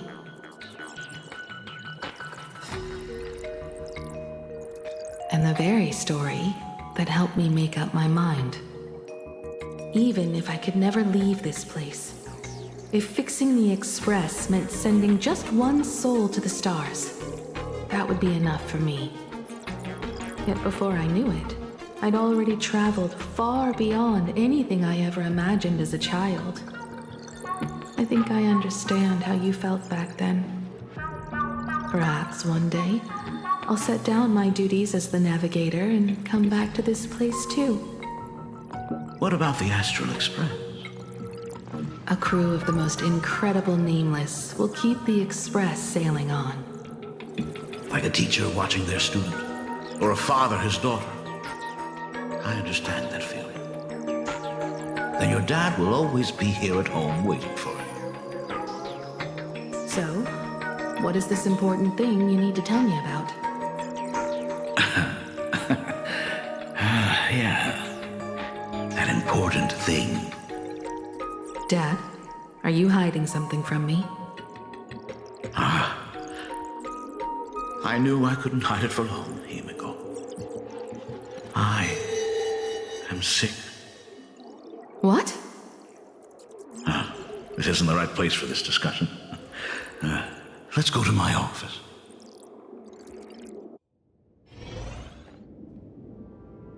So... It's the weathering curse. I know what you're about to ask. I do not share the Graphia lineage, which is why I believed I could find the demon from beyond and save you and your mother. But in the end, Ryusuke was just a useless man who couldn't save his wife or daughter, or even himself. Tell me, what happened in the past 15 years? You've seen my portfolio, haven't you? Those worlds are just like Planarcadia. Every single one of them has fallen victim to the demon from beyond. In those places, luck is a very real thing, and the demon from beyond can manipulate misfortune. What does that even mean? In ways beyond comprehension, you feel misfortune crashing down like a tidal wave. Solar storms, diamond rain, system failures, one disaster after another. But if you make it out alive, bizarre strokes of luck come swarming back to you. And so the cycle repeats, washing over the world, tearing it apart. It sounds more insane than the Phantasmoon games. The universe is sheer madness, beyond all reason. I survived over and over, yet my body has become as fragmented as Graphia once was. Is this his way of torturing the rebels? I don't know. But by the time I realized it, there was no escape. Why didn't you tell me earlier? I could have reached out to the IPC's doctors. It's no use. I've been chasing after him my whole life. I know him better than you do. Himiko, remember when you first learned to paint? I told you then why we must paint the beauty that we see. Because the ugly, the despicable, and the cowardly, they endure forever through evasion, like beasts driven by survival. Beauty remains ever fleeting, just as heroes find their end in sacrifice, and stars dissolve after they shine. Humans have surpassed their animal nature. We face our pain and our end to win a dignity that the vast universe cannot ignore. So we must capture what is noble and bright to show that such things truly lived. As for the barbaric and the low, they will endure regardless, needing no witness to their existence. But Himiko, you are no longer the one who paints. You have become the very splendor that I strive to capture. Fate works in mysterious ways. I'm so glad to see you once more in my final moments, watching you fulfill your childhood dream. You are standing before me as the navigator of the Astral Express. I should have come back earlier. I'm so sorry. No. I am the one who came back too late. I've thought about it 1,000 times. On that final night of the Bloodstained Games, if only someone had been there to sit by your side. After everything, does this tardy father still even deserve to hear what his daughter wants to say? If you're willing.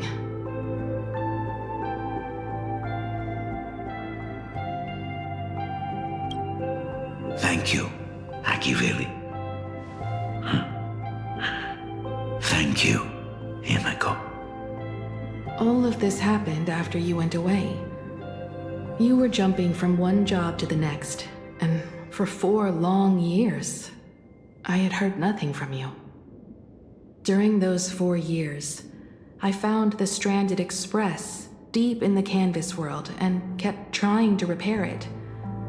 Watching the Phantasmoon grow fuller, I remembered the mask that had been handed down through our family for generations. If I could claim victory in the Phantasmoon games, then perhaps by harnessing the divine authority of elation, it might just be possible to set the Express in motion once more. But the Herald of Death was a complete madman, and he smashed every dream to pieces.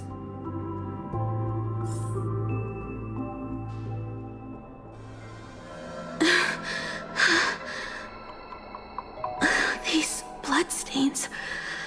The Herald of Death is heading to Dovebrook. He's already killed so many people. When will it be enough? Himiko, are you afraid? You're asking if I'm afraid? Of course I am. After seeing all that carnage along the way. Belle, Mia, everyone was splattered everywhere. Like spray paint. Twisted and crushed. They watched themselves turn into... while they were still alive. But Himiko, I'm here for you. I'm okay. I'm fine. If I don't stop him right here and win the Phantasmoon Games, there will be no tomorrow for anyone, let alone a new journey for the Astral Express. And someone needs to avenge those students at the Academy. That is not your responsibility. If you are afraid, let me handle it. I know hunting down the Herald of Death isn't my responsibility. If I turn around and walk away, no one will blame me. But I am already here. I can't let him get away. Yeah, I'm not really scared anymore, really.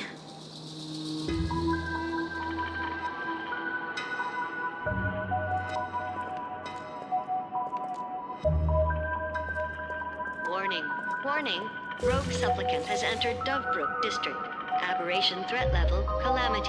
Aberration name, Herald of Death. By order of the Department of Aberration Defense, all units must begin evacuating civilians from the surrounding area immediately. Warning, warning. Rogue supplicant has entered The suppression squad sent by the Department of Aberration Defense. Herald of Death. By order They're of the all gone. Department of Aberration Defense, Completely all wiped units out. must begin evacuating I civilians from struggled the through the surrounding pain area as immediately. the Herald of Death dragged and smeared them across the ground. But these stains... Is he really so far gone that he's using himself as paint? Even so, he still managed to break through the blockade ahead. That's terrifying. To take down a monster like him, you need a single perfect strike. Overwhelm him before he can even react. I think I've got it. But first, I need to buy some time. Let me handle that for you. All right, but buying time is easier said than done. It's too narrow here. We need more room. The best bet is to pin the Herald down on that bridge. I'll take all the wish power I've gathered since the Phantasmoon became full, and use it as fuel to paint it into existence. The sheer destructive force unleashed from creating a massive object will break him and leave him completely incapacitated. But by doing this, even if we defeat him, you would be giving up any hope of winning the Phantasmoon Games. Yeah. By burning all the wish power, I will be forfeiting my victory.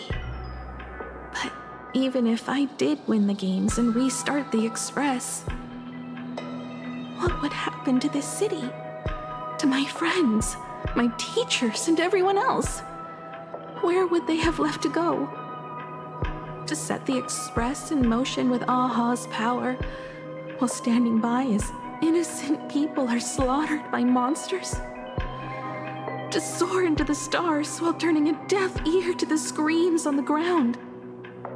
Someone who does that has no right to call themselves a nameless. I knew I should have stuffed an orbital cannon or a molecular saw into the case, using that bigger on the inside Trailblaze tech, just like the Astral Express. Remember that for the future, then. Right. When this is all over, I will have to give it a try.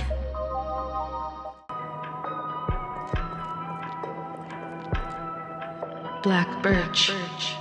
Guess he was after the Herald as well. Black Birch, the masked fool? The one who turned Gotham City upside down not long ago? Only 2 supplicants are left in the games now.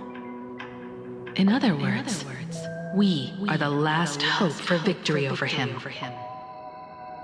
Just like those legends I grew up with. A hero confronting a monster to protect everyone. Now that responsibility falls to me. I will take him down. After that, I will repair the Express myself and see it fly over the horizon and break out of the atmosphere. What a beautiful sight that will be. Then consider this the first world to be saved before the journey on the Express begins. The very first stop, then? It'll certainly be quite memorable. The stench. It's about time.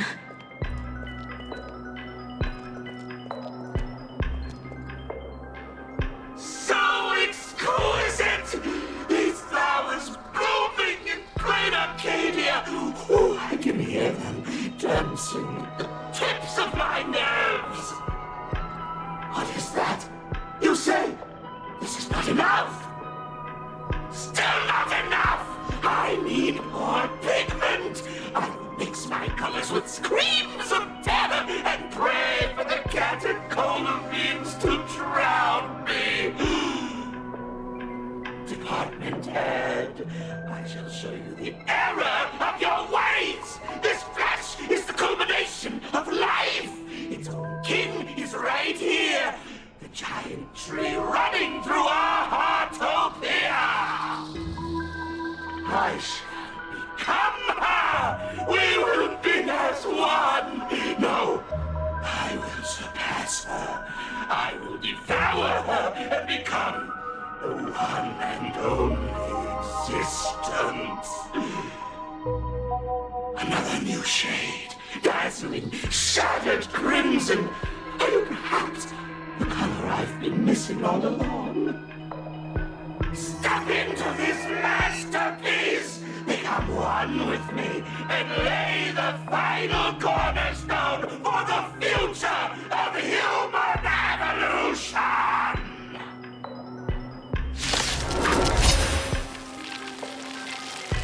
Stop right there. So, you actually conquered the Herald of Death and set the Astral Express in motion once more at the end of the Bloodstained Games. Here I go. I believe in your bravery.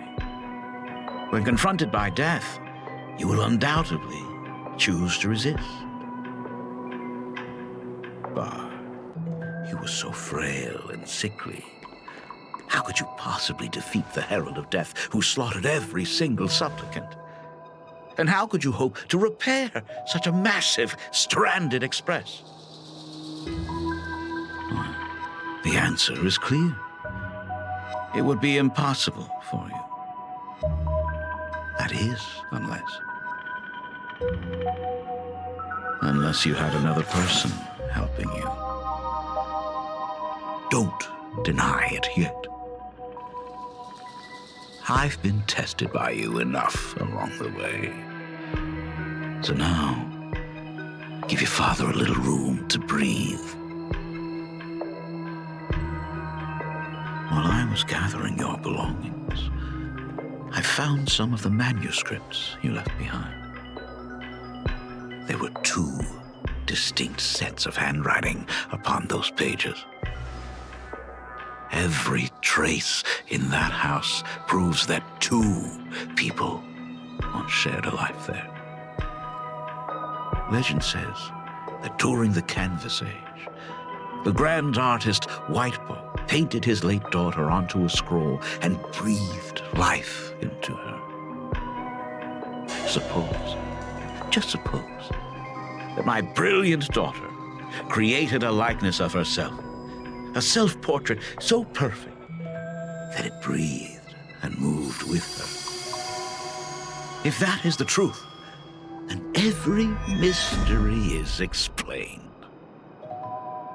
During that night of the Bloodstained Games, a girl at death's door and an imaginary she created followed the trail of the Herald of Death all the way to Dovebrook. As a monster bearing Shuhu's flesh and a supplicant lost to madness, Marcus and Tali defeated the pair before him without lifting a finger. Driven by pure instinct, he slowly closed in on them. He intended to use their very lives as pigment to paint a new bloody bloom. Little did he know that he was walking straight into a trap of their design. The moment he drew near, a massive iron fist was imaginated from the sky above. It crashed down and crushed into dust. It was the night of July 22nd, 1984, of the Arcadian calendar. A colossal shockwave radiating from Dovebrook District shook the earth. As the dust settled, a strange urban legend found its way into every corner of the world. Over 10,000 sightings reported a giant arm descending from the sky that evening. In the hours that followed, the Department of Aberration Defense confirmed that the Herald of Death was completely incapacitated.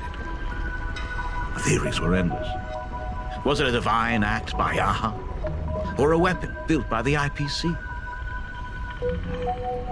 No one knew for sure. Yet the silhouette of that giant remained etched in every mind as a testament to heroism. It was just an arm.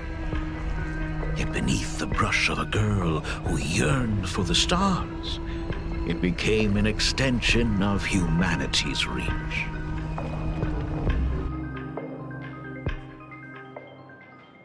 The girl achieved her dream, and the stars set sail once more. Truly a most romantic fairy tale. And now, unfortunately, I have to destroy this fairy tale myself. You don't believe me? I have no idea who you truly are. But that little girl who longed for trailblazing, my frail and sickly daughter. From the very beginning, Himeko never left Planarcadia. That is not something you should joke about. You know better than I do whether I'm joking or not. By the way, things outside aren't looking good. The Arcadia is drowning in problems. Is it really wise to stay here instead of helping the younger crew members? Those kids are all grown up now. They can handle their mission. And as for myself, I am staying right here to deal with the biggest problem of all.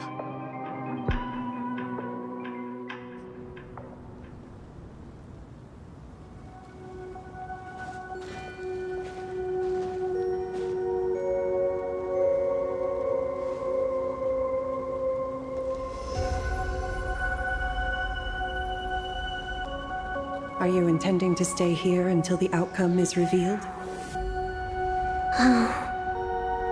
It might take forever for him to return, or he might never come back at all.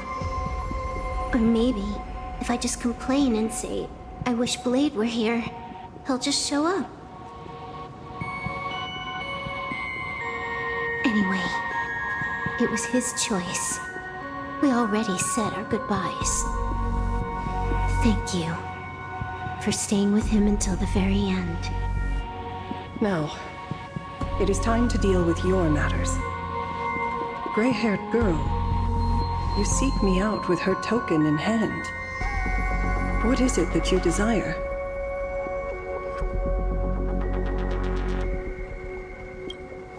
I don't quite follow. Our first meeting was just before we took the boat here. I only answered the call of wish power because of that mask. The one painted by Evanesia. Without it, I would not be here. So, who is this me you speak of? Me, of course. Not you again. A meanie will always be a meanie.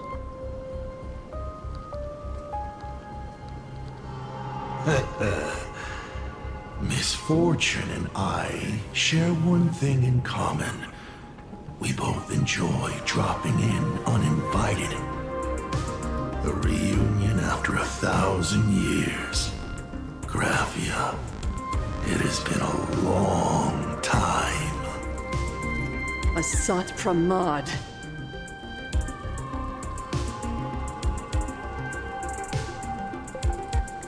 Back in Ingford Hermitage, what you heard was only half the story. 1,000 years ago, amidst the ruins of Ahatopia, I found a baby girl on the verge of death.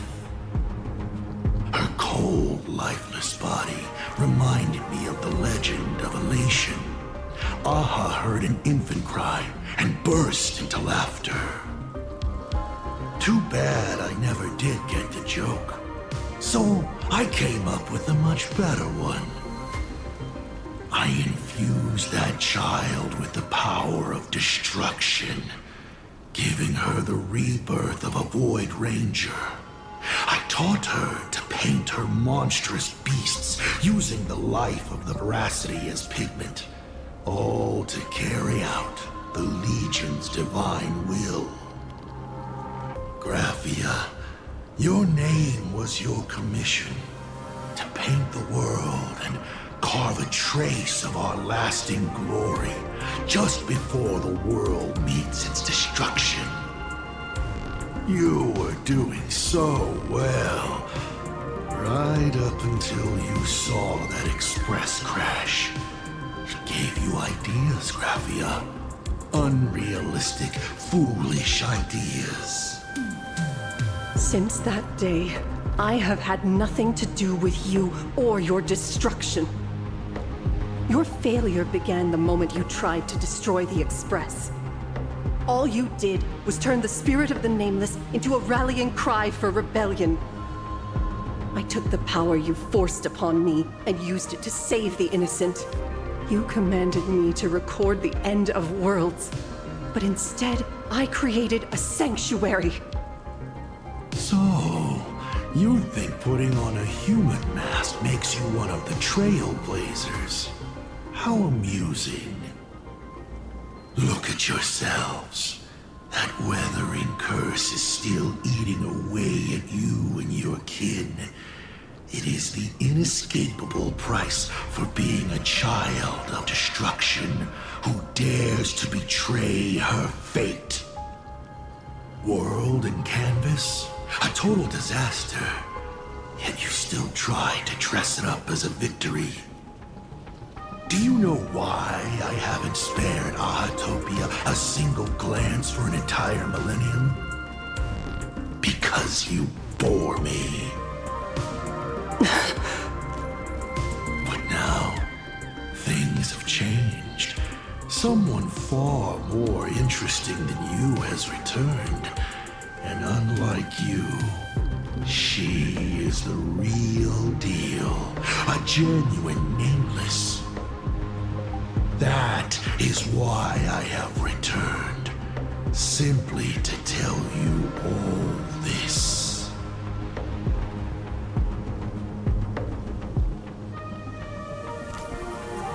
Himiko? I've had my fill of this drama. Now, I'm dying to see how your face handles my fist.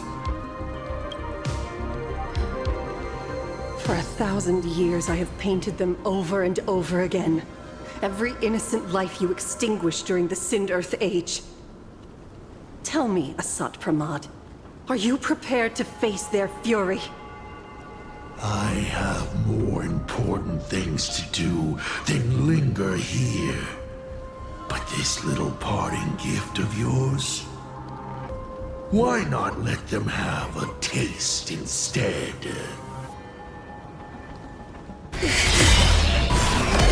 Come forth. Demonstrate your defiance.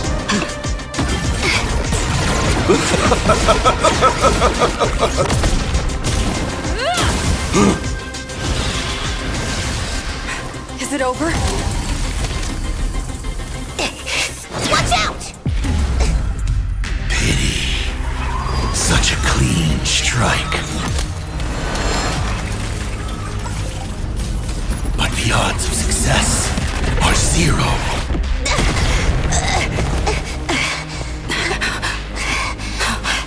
The restraint check failed? A 1 in 10,000 chance. The moment I cast the dice, the outcome is fixed. Remove the mask, protagonist. It doesn't suit you. As for you, your end is decided. Farewell. Sorry. I have failed. Minions of destruction! I will drive you all from this world! We must force her back to her senses.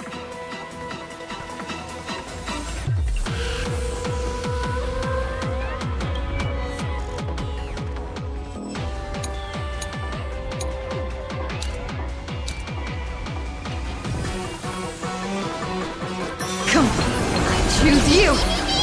My strength. Earth shatters. Heaven trembles.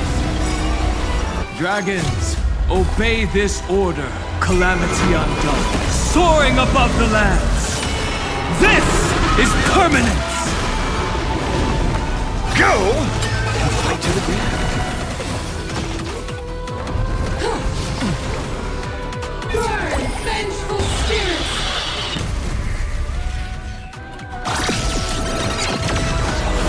Do we have to go full force? Of course not. That is exactly what that Mimi wants.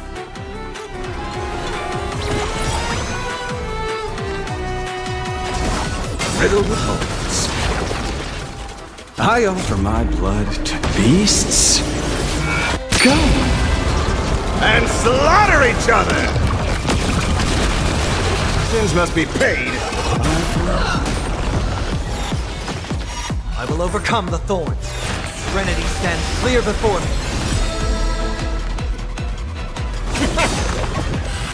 In this mortal form, I will walk with you, watch over you, and guide you on your path. Go! And fight to the end. I can endure more! Trust me. Together, we can do anything! Sins must be paid. Free, devour all!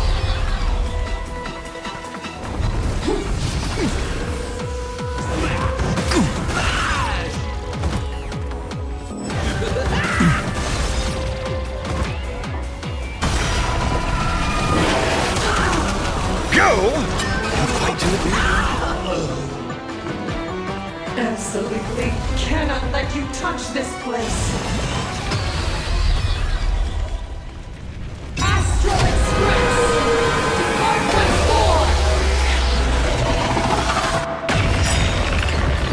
4! We need to finish this fast and catch up to Asat Pramod. Looks like I have to use level 999 one more time. No need for that. If a sword is needed, let it be mine.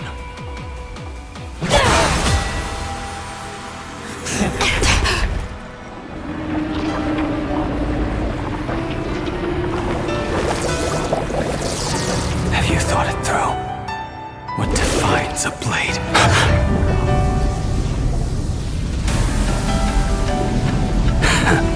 The sharpness that endures after all has worn away.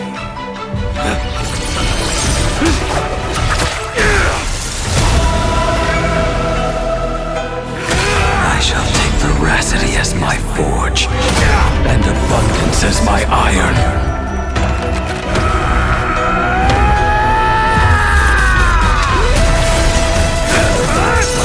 Die a thousand deaths.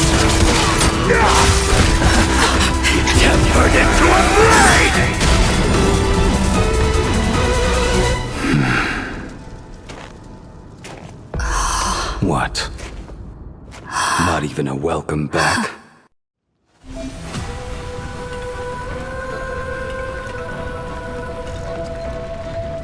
Burn this broken shell. You will serve as the temporary fire! No way! Blade! You answered my prayers! 1 in 10 chance of survival. I choose to survive.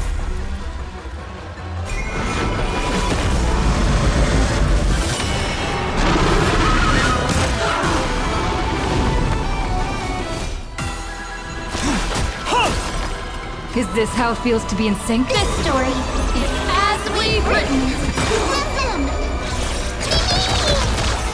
Burn this broken shell. You will serve as the temporary fire!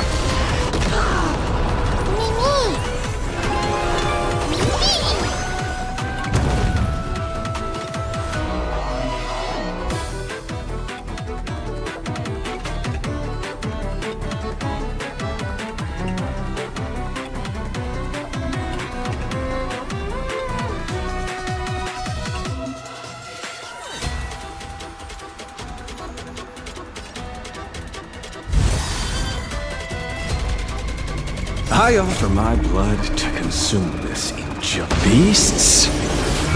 Come and slaughter each other! Go! And fight to the death.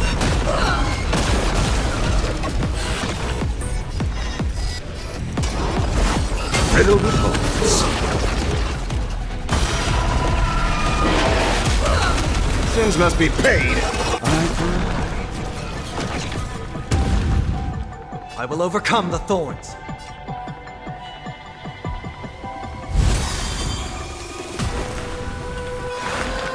Serenity stands clear before me. My job. I see through you. Burn this broken shell. You will serve as the temporary fire!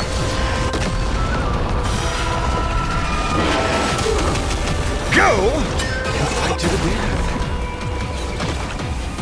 Please devour all!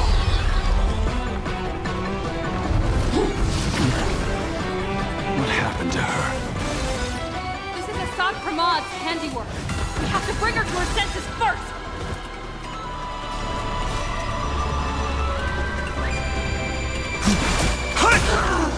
Sins must be paid.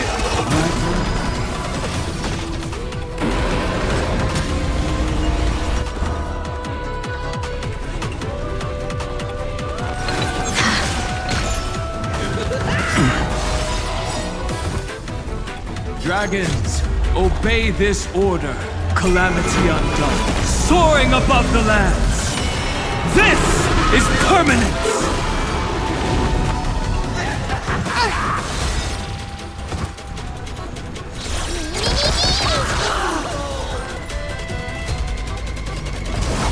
Riddled with holes.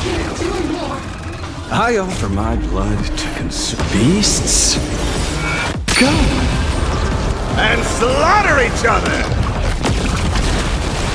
Absolutely cannot let you touch this place.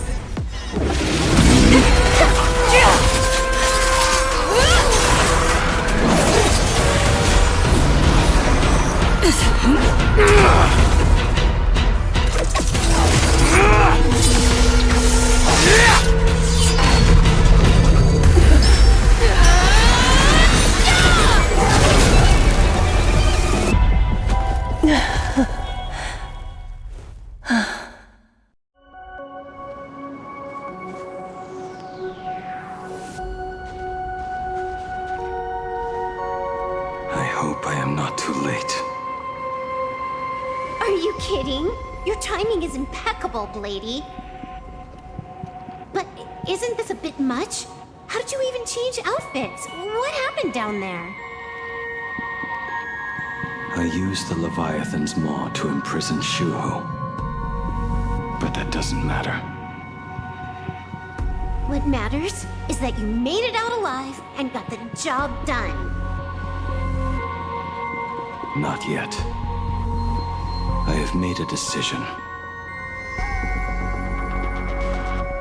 This time, I will stay and become a supplicant. I am joining the Phantas Moon Games. What? You're going to stay here and poke your nose into this world's business too? Let us settle this first. Are you okay? Thank you. All of you.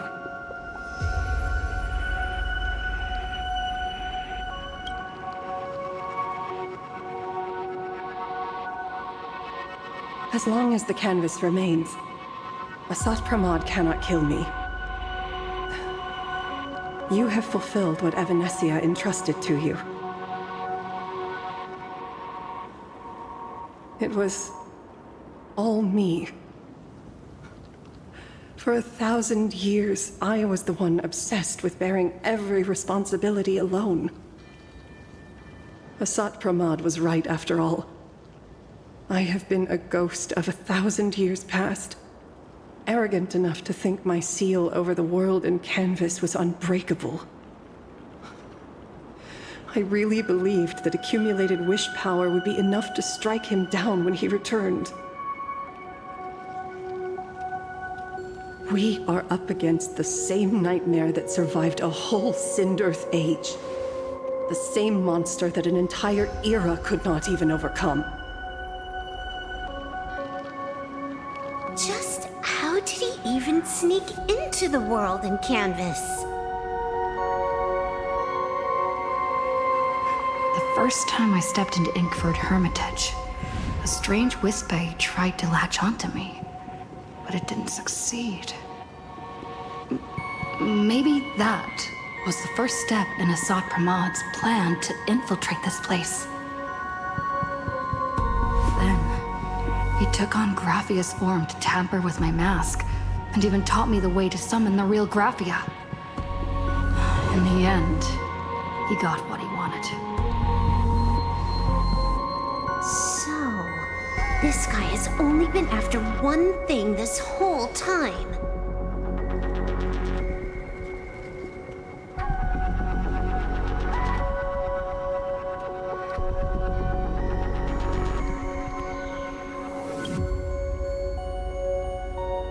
And to awaken the husk of the veracity, we need to leave this place as soon as possible. The giant maw that swallowed me is starting to stir. But he mentioned he had something more important to do. What is that even supposed to mean? He has so much on his plate, no way he can split himself into pieces and handle everything at once, right? 1,000 years ago, the demon lord from beyond invaded Ahatopia.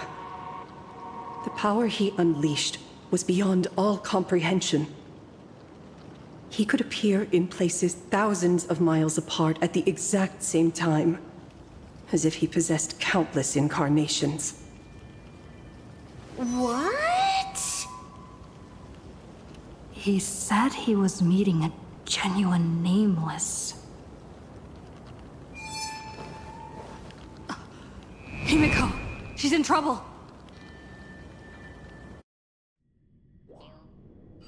The biggest problem?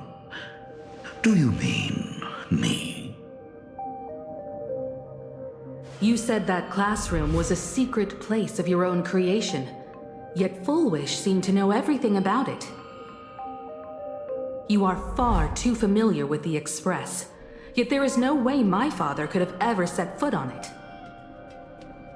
And another thing, when we first met up earlier, you said it had been 15 years. But my father clearly left much earlier than that. Your story is riddled with holes. Or rather, you never even intended to pretend. You are the only person I can never seem to lie to. And about that last point, it was just a slip of the tongue. Stop this pathetic act. You are not him. You who dare to impersonate my father, show your true self. It seems our pleasant little father-daughter chat has come to an end. Buying time, keeping me pinned down. Oh, you played your part well along the way. If I proved to be more dangerous than anticipated, you would be right there to shield your companions. But, Navigator, you still overlooked one possibility. The most fatal one of all. Why don't you try to guess at what exact point did I take Ryusuke's place?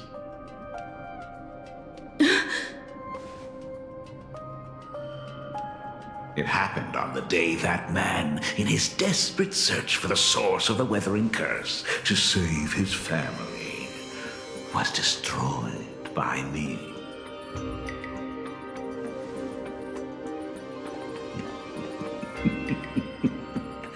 That year, Himeko was 6. At her mother's funeral, she met her father for the first time. You are lying. I have told you only one lie in all these years, my dear daughter. Nice to meet you. I'm your father, Ryusuke. All that effort, all those years spent by my side. What are you really planning? Even I find it hard to tell what goes on in this head of mine sometimes. But now, as I look at your face, at that exquisite expression, it all makes sense. I had so much fun playing a father. And the best part, that was not even the most fun I have had today. Hey, can you hear me? Someone who looks like a Sapramod just showed up at the tavern. We are under attack by Asad Pramet. Don Hung and I will do everything we can to cover Yao Guang. I've played along this far, so why not make it interesting? Let us add a dash of red to our little opening act. You have proven your theory by tearing off the mask of Ryusuke. As a courtesy, it's now time to strip away your disguise. The ugliest lie of the Trail Plains. The truth that has been hidden for 15 years. When the Phantom Moon is full again, I will be there as I have promised. I will come back with so many stories to tell you.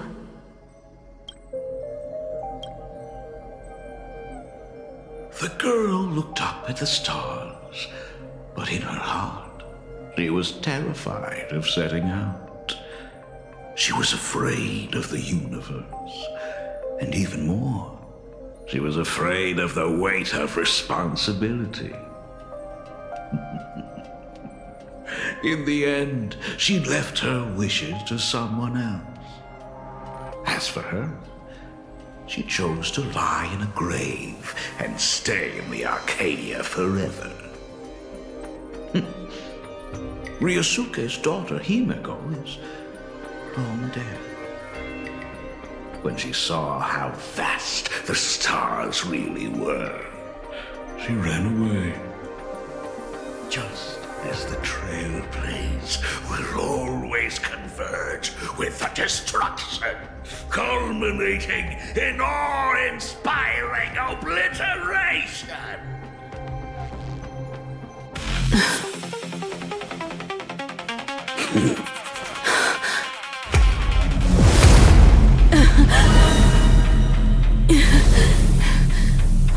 So, you really are a fake. Right back at you.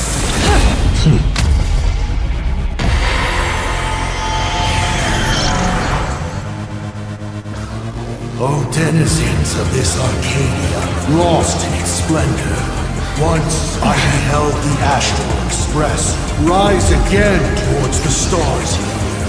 Since then, you have known 15 long years of unbroken peace.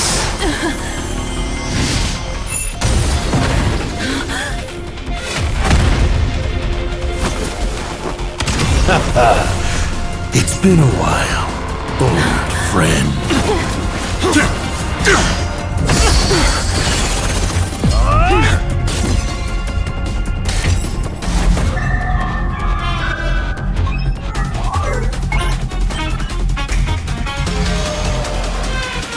For 15 years it was I, Honkai, who delivered every promise of beauty to this Arcadia in advance.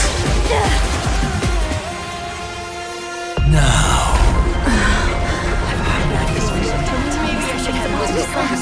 Please indulge in these long overdue surprises.